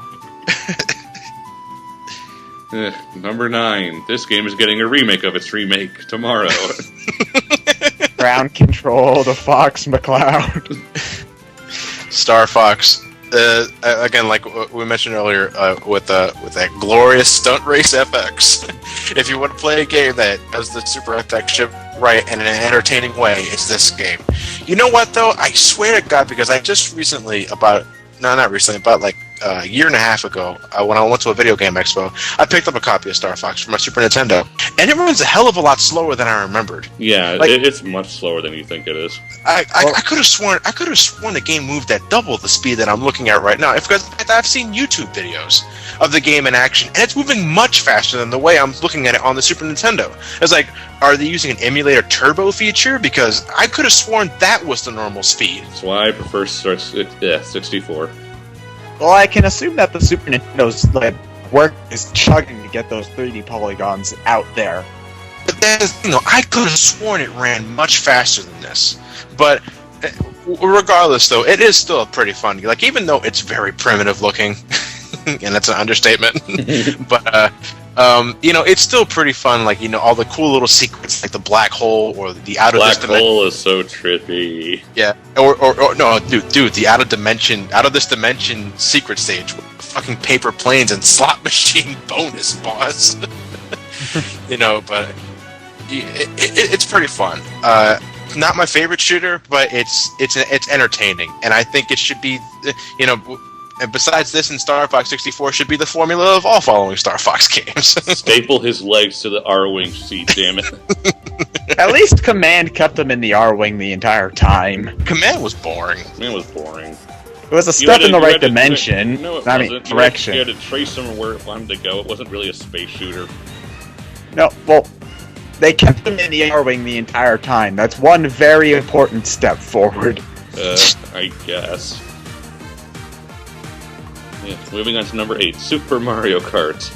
This is the one Mario Kart game I haven't played. It hasn't aged well. It hasn't aged well. I like it more than F-Zero. But, well, it's better than F-Zero, yeah, but it hasn't aged well. You're right. Actually, this is the one I played the most out of besides Double Dash. I never really got into Mario Kart 64. Mario Kart 64 is the one I played first, but my favorite. It was the one I played first, sort of. I vaguely recall playing Super Mario Kart before the N64 came out, but I didn't come to it until later. My favorite one's the DS version, though. No, my favorite one's still Double Dash. Something about how Double Dash controls just doesn't click with me. But now we have Mario Kart 7 for the 3DS, which is actually Mario Kart 9. With they start and gliding. And gliding, god damn it. And Lackey 2's out of a job, because you can go into water now. Somebody has to hold the stoplight thing at the beginning. Yeah, I'm pretty sure you can't That's swim in ni- bottom. That's Nice's job. Moving on to number 7, Super Mario World 2 Yoshi's Island. Fuck What? that baby crying noise. I've never understood why they need to give it the subtitle Super Mario World 2. It has nothing to do with Super Mario World. Probably to sell more copies. Yeah, it is probably to sell more copies, you're absolutely right. But it has nothing to do with Mario World. I mean, it's Yoshi's in it, but... Yoshi's in it, but that's it. But yeah, other than that, though, actually, this was another game that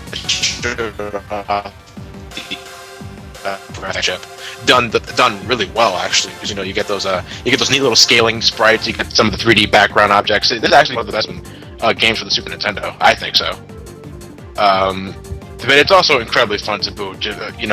Keeping in mind of Baby Mario's annoying as fuck cry. I hated that fucking. This game actually creeped the hell out of me a lot back when I first played that, because this is actually one of the.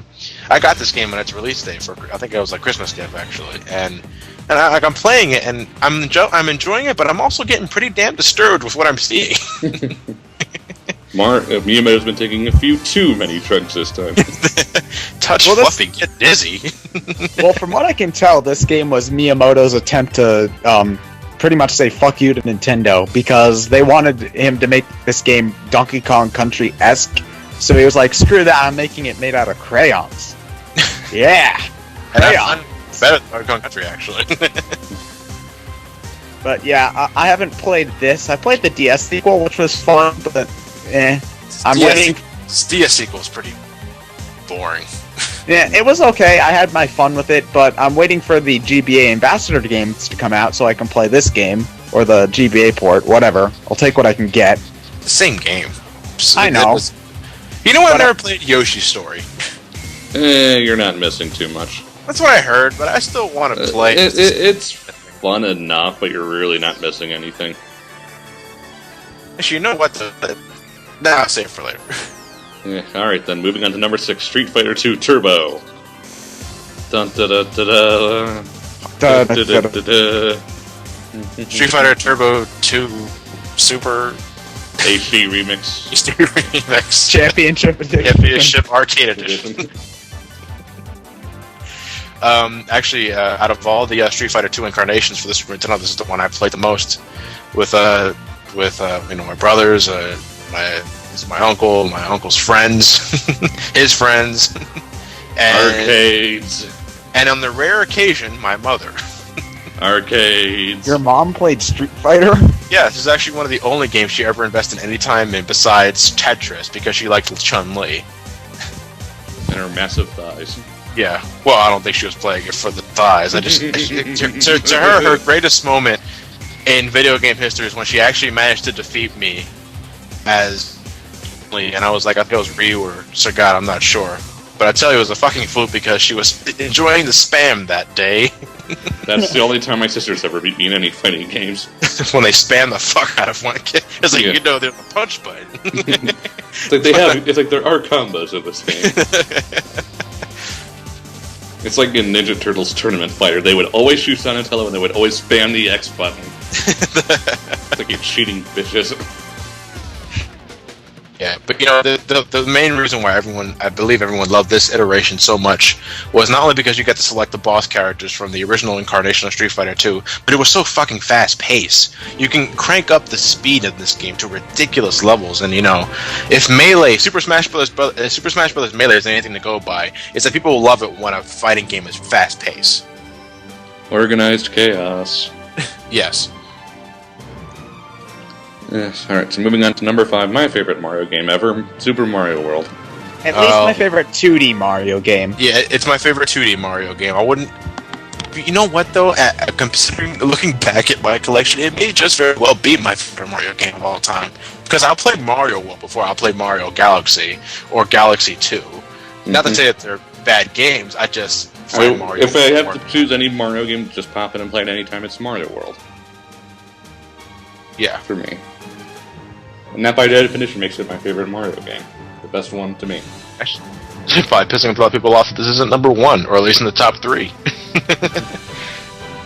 I think. I wonder what number 2 and 1 is. Ironically, Super Mario World was a game.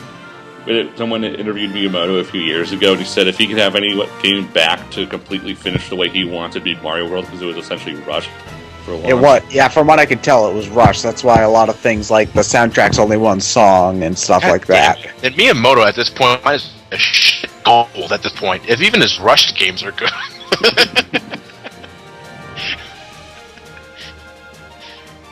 Well, sometimes he just shit. Yeah, and then that looks like Wii music. Back in the day, where he was on a roll with like Mario 3 and Zelda and stuff like that. A rushed game that what's considered a rushed game to him is Mario World.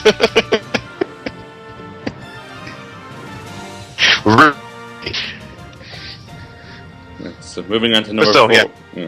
Moving on. No. You going? You need to say something? No, I was done. All right, so number 4. Da da. Son of a submariner.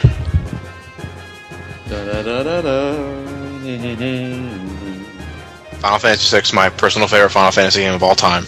The one that we're currently commentating right now on the channel. I hope you guys are enjoying it. But this game did so many things right to me. The gameplay is fun. The story is engaging. The spells are awesome. The move, it's just so much fun to me. Like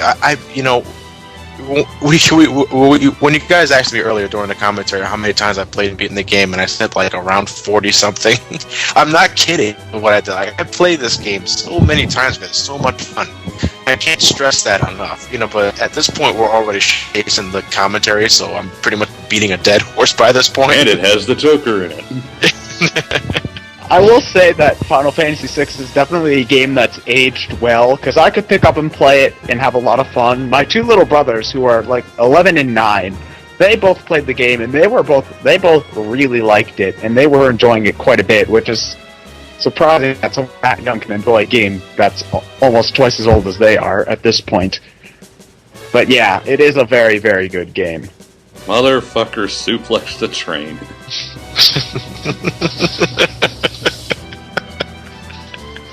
But it's more than just suplexing a train that makes this game good. It's suplexing the final boss. But anyway, yeah. I don't. Even if you're not an RPG fan, play it. I think you might like it. And watch our playthrough of it. Shameless plugging. Shameless plugging on our own channel. That's the brain scratch away. Number 3 is another personal favorite of yours, Johnny. Yes, Super Metroid. I can't stress on that much I love this game, so I'm not even going to bother. Watch our review, watch our playthrough. It's... rubbing my nipples right now. This game is good. I still prefer Prime, to be honest. I'm not going to deny that this game is good, but it's very not good. really for me, I guess. Like, again, I grew up on the GBA Game Boy title, so I am more used to the handheld GBA titles with, where they tell you more where to go. But I will say that if they zero missioned, that's a verb now. If they sort of made a zero... That's a verb now? Yeah. If they zero missioned Super Metroid for 3DS, whatever, just made it like that, I think that this might be one of, if not my favorite Metroid game. But in the state where it is now, it's just a little bit too open-ended for my tastes. I wouldn't be against zero missioning Super Metroid, but to me, it's fine just the way it is. I still prefer Prime 1.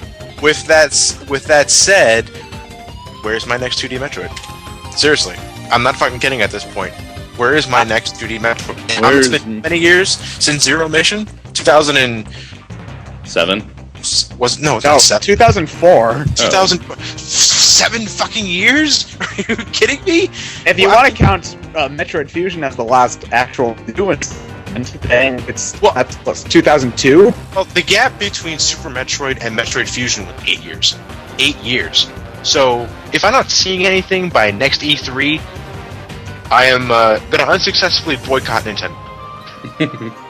No, but my guess is that due to Other M being very, very mixed, I think they're going to leave Metroid alone for a while. That's just my guess. I might be proven completely wrong. But I don't care. But it's not the 3D games that are the blockbusters. It's the 2D games. What about Prime Oh, One? Prime 1 is. Prime 1 is the exception. Prime 1 is awesome. Prime 1 is my second favorite Metroid game of all It's time. my favorite. But it's the 2D games that sell humongously well. Metroid was received unanimously well. Metroid Fusion is awesome. Zero Mission is awesome. It's the 2D games that sell well. So make another 2D Metroid game. The logic is it's so simple. It's common sense, folks. Yeah. Alright, so should we move on to number 2? Yeah, it's one of number 2. I'm getting. Oh, wow. Okay. My favorite RPG ever, Chrono Trigger. Chrono Trigger. I was introduced to Chrono Trigger with its PlayStation port, which had a really abysmal load times. But it also had those neat little CG the animated opening. Yeah. Akira Toriyama. Hello, not Goku. Hello, not Bulma. And hello, whoever frog character was. But this was actually one I was surprised that I missed at its release, considering how much I loved 6 so much, because the art style is almost similar. It was an RPG that was. Yeah, it was pretty similar to Final Fantasy in terms of its overall structure, but its story is some of the best you can get on the Super Nintendo. That's why I loved it so much. Yeah, I mean, 6 is still a good game, but I just prefer Chrono Trigger's story and the time traveling aspect and multiple endings aspects of it. Yeah, I do think Chrono Trigger beats 6 by a hair with its story.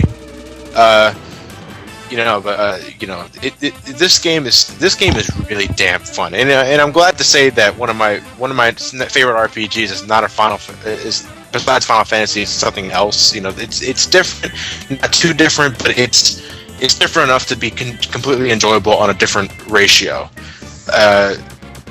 With that said, play the Super Nintendo version if you can, or the DS port, which is just as good. I have the DS port. I haven't beaten it yet, so I don't have much. Finish it, Ted. I'm going to finish it. You know that list of games that I'm planning on getting to eventually? You're never going to get to it. Took you how long to just finish Ocarina of Time? Okay. This game is like the highest up on my list Fucking of games. finish it. I'm gonna fucking finish it. Eventually. Procrastination man, away! When Eventually. I feel like it. Okay, attention everyone. The Procrastinators Club's going to be meeting tomorrow. Maybe. Yeah, but Chrono Trigger is a great game. Well worth your time. Looking forward to. Are you gonna do the game for Brain Scratch, or do you want me to do it? We'll see. Okay. I'm on my last year of college, so it'll just depend on how much time I have. Yeah. Because, I mean, it's a fun game and I love playing it and all, but it's a rather long game. Okay. So, we had Mario World at 5, Super Metroid was 3, Chrono Trigger was 2. I wonder what's left that we haven't exactly discovered yet. Gee, I wonder if it rhymes with Biff. No, I'm kidding. Number 1 is The Legend of Zelda, A Link to the Past. No. I do not care. Let me get this out of the way. I do not care for top-down games, and that includes the Zelda games, so I just can never get into A Link to the Past. I'm sure it's perfectly fine, but number 1 Super Nintendo game, it is not. No. Just no. Granted, I'm not the guy who likes Zelda. You should always take my opinion with stuff like this with a grain of salt. And granted, there are definitely games in the Zelda series that I think is worse, cough the NES version. But just know, there are better Super Nintendo games. I'd rather play Donkey Kong Country, I'd rather play Super Metroid, I'd rather play Final Fantasy. I can really subjectively say it's better than Donkey Kong Country, but is it better than Chrono Trigger or Mario World? No. No. It's like, just... For me, there are structural problems. I find it boring. I can get if you like it, but I just... Yeah. Okay, I'm gonna let me voice my opinion because this is personally my favorite Zelda game ever. Yes, even more than Ocarina of Time, better than Majora's Mask. Fuck you, fuck you, fuck you, fuck you. It's my opinion. You will agree. You will take it anyway. Yes, for me. To me, A Link to the Past did a lot of things. To me, it's a Zelda game that's structured in a way that it's engaging every step of the way. I was recently replaying the original Zelda for the NES because I'm prepping up for my LP on my channel, and one of the major problems I see with it already is that it's a non-linearity that's frustrating, like the original Metroid. You're plopped right in the center of the field. You're not told what to do. You're not told where to go. You have absolutely no fucking idea where to begin. You know, yeah, you can go up to that cave to get your first sword in the game, but after that, good luck.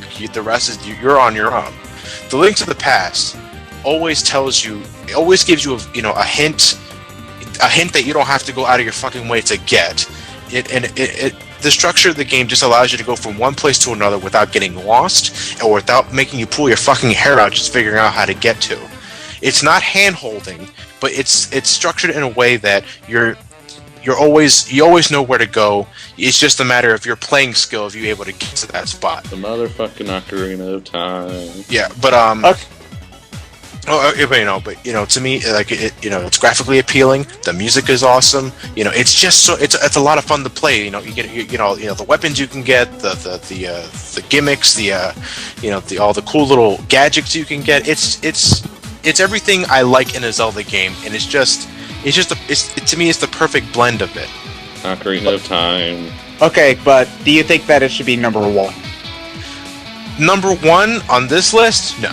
Because I will like you, I will play Super Metroid before I play Zelda: Link to the Past. I will play Mario World before I play Link to the Past. I will play Chrono Trigger, Final Fantasy VI. Pretty much, one of my favorite games on the SNES. Zelda is definitely one of those top ones, but I will play other games before I play this one. It's my favorite Zelda game, but it's not my top SNES game. Ocarina of Time. Ocarina of Time is overrated. Fuck you. Yeah, Link to the it Past is. overrated. Fuck you. Yes, that is. Well, it seems we have a stalemate here. We should settle this with Rock'em Sock'em Robots. Our new game. So I got the great one. Fuck. That's the one that always works. I just don't like overhead displays, and it's really hard in an action game like this. I will say, So I at least just have problems getting around and doing shit. I'm gonna disagree because I never found A Link to the Past hard. It's frustrating in some aspects, but that's mostly because of the level design and the dungeons, but in terms of like the battle mechanics, I never had a problem with it. I will give A Link to the Past that it at least controls well, because I feel like the controls for the original Legend of Zelda have dated terribly.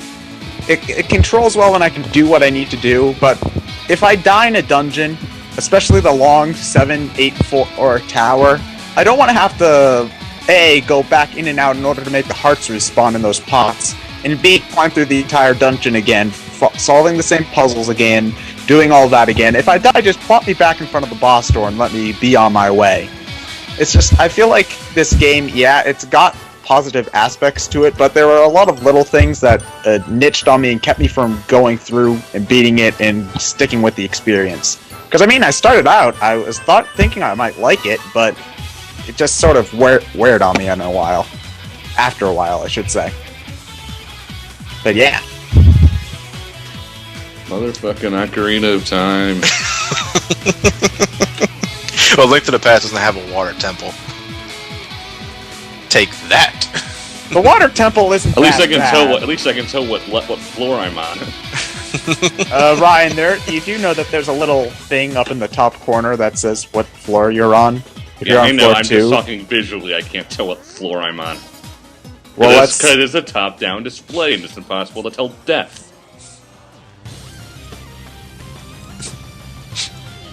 So yeah. Nee. With that said, you guys personally, because personally my number 1 pick would be Super Metroid. But what about you guys? Probably either Chrono Trigger or Mario World for me. Because I still have a few little design problems with Super Metroid. Because I like Metroid Prime better than Super Metroid. So I think the exploration aspect would actually work better in a 3D space if done right. And Mario World just controls perfectly for a platformer. Yeah, I agree with think you that. can To me, it's get one of the much best controlling better. platformers ever. You just can't get much better than that. And No. Chrono Trigger is, in my opinion, the pinnacle of RPGs. It's hard for me to say because I haven't played enough of the RPGs. Like Final Fantasy II, I've only completed one playthrough. I haven't discovered everything of Final Fantasy VI. I haven't beaten Chrono Trigger. So I don't think I've played enough because again, I didn't grow up with the Super Nintendo. I don't think I've played enough to really make a good decision. Okay, so well, with that said, though, based off the Super Nintendo games you've played, which one did you like the most? Mario World would be up there. Final Fantasy IV would be up there. 6 probably. 6 Final Fantasy IV 6 Mario World would definitely be up there. Probably Chrono Trigger after I beat it. Be sure to okay, recruit Magus.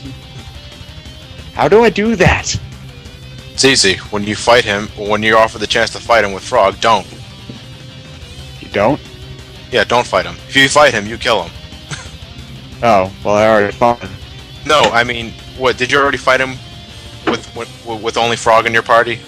Oh, with only Frog in my party? Yeah, there's the mandatory boss fight when you fight Magus inside the Dark Tower. Yeah. But then after that big scene, you can choose to fight him alone with Frog. If you decline that fight, he joins your party. I've never... Yeah, I don't think I got that far. Well, I now sort of- you know. Now you I know s- it's a heads up.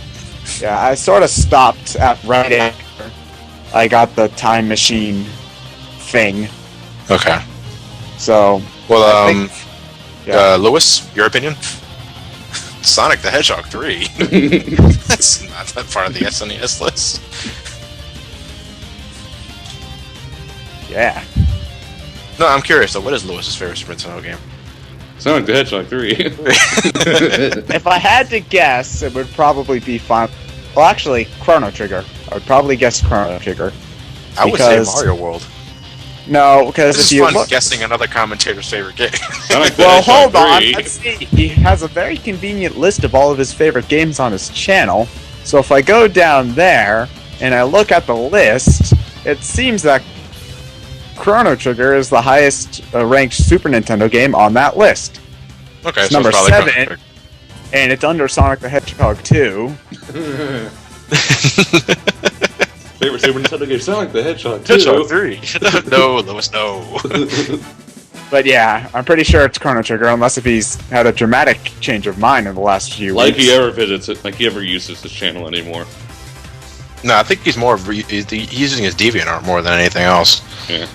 But anyway, I actually, after looking back, this is actually one of the lists we actually knew what the hell we were talking about. How about that? Let's think. It's not like two of you actually grew up with the Super Nintendo and have played most of these games. Lol kid. I knew more than I thought I would. Lol kid. Yeah. Next, the top 100 NES games. You're just screwed then. Most of them haven't aged well anyway. What's this? A top 100 Atari 2600 games? We're all screwed. We're all screwed. Top 100. Top 100 Jaguar. No, No, we're 100. Atari Jaguar CD. Top 100 Virtual Boy games. There aren't Huh. even 20. It seems that numbers 100 through 83 are They're all played. Waterworld. The 100 through 20 are all Waterworld. Alright, well, I enjoyed this list. Well, I enjoyed talking about it. I wouldn't say... I'm not sure if it's a good list or not, but it's fun going back into the past. Top 100 Wonderswan games. Now they're probably going to have like a top 10 favorite systems of all time. That'll be interesting. They've already done that, or something What? like that. Simpsons did. did it. They already did that. Simpsons did it. The NES was number 1. I Oh. thoroughly disagree with that. Oh, it's a different time and age. It's a Anyway, different- Yeah, but I still think that if I had to pick between the NES and the Super Nintendo, I'd pick the Super Nintendo. No, you'd probably pick N64 for no reason whatsoever. Oh no, I'm not gonna say that the N64 is the best system ever made. It's just the one that I have, the one that I played the most as a kid. I'm not gonna deny that there are probably, on a whole, more better games on the Super Nintendo than the N64, but that's probably just because there were more made. But yeah. Alright, so I think I shall stop the recording now. No. Oh wait, Lewis got song. We can finally finish. No. Back to the beginning of the list. What are your thoughts on all of these, Doug? Sonic 3? No. I think we should end it here.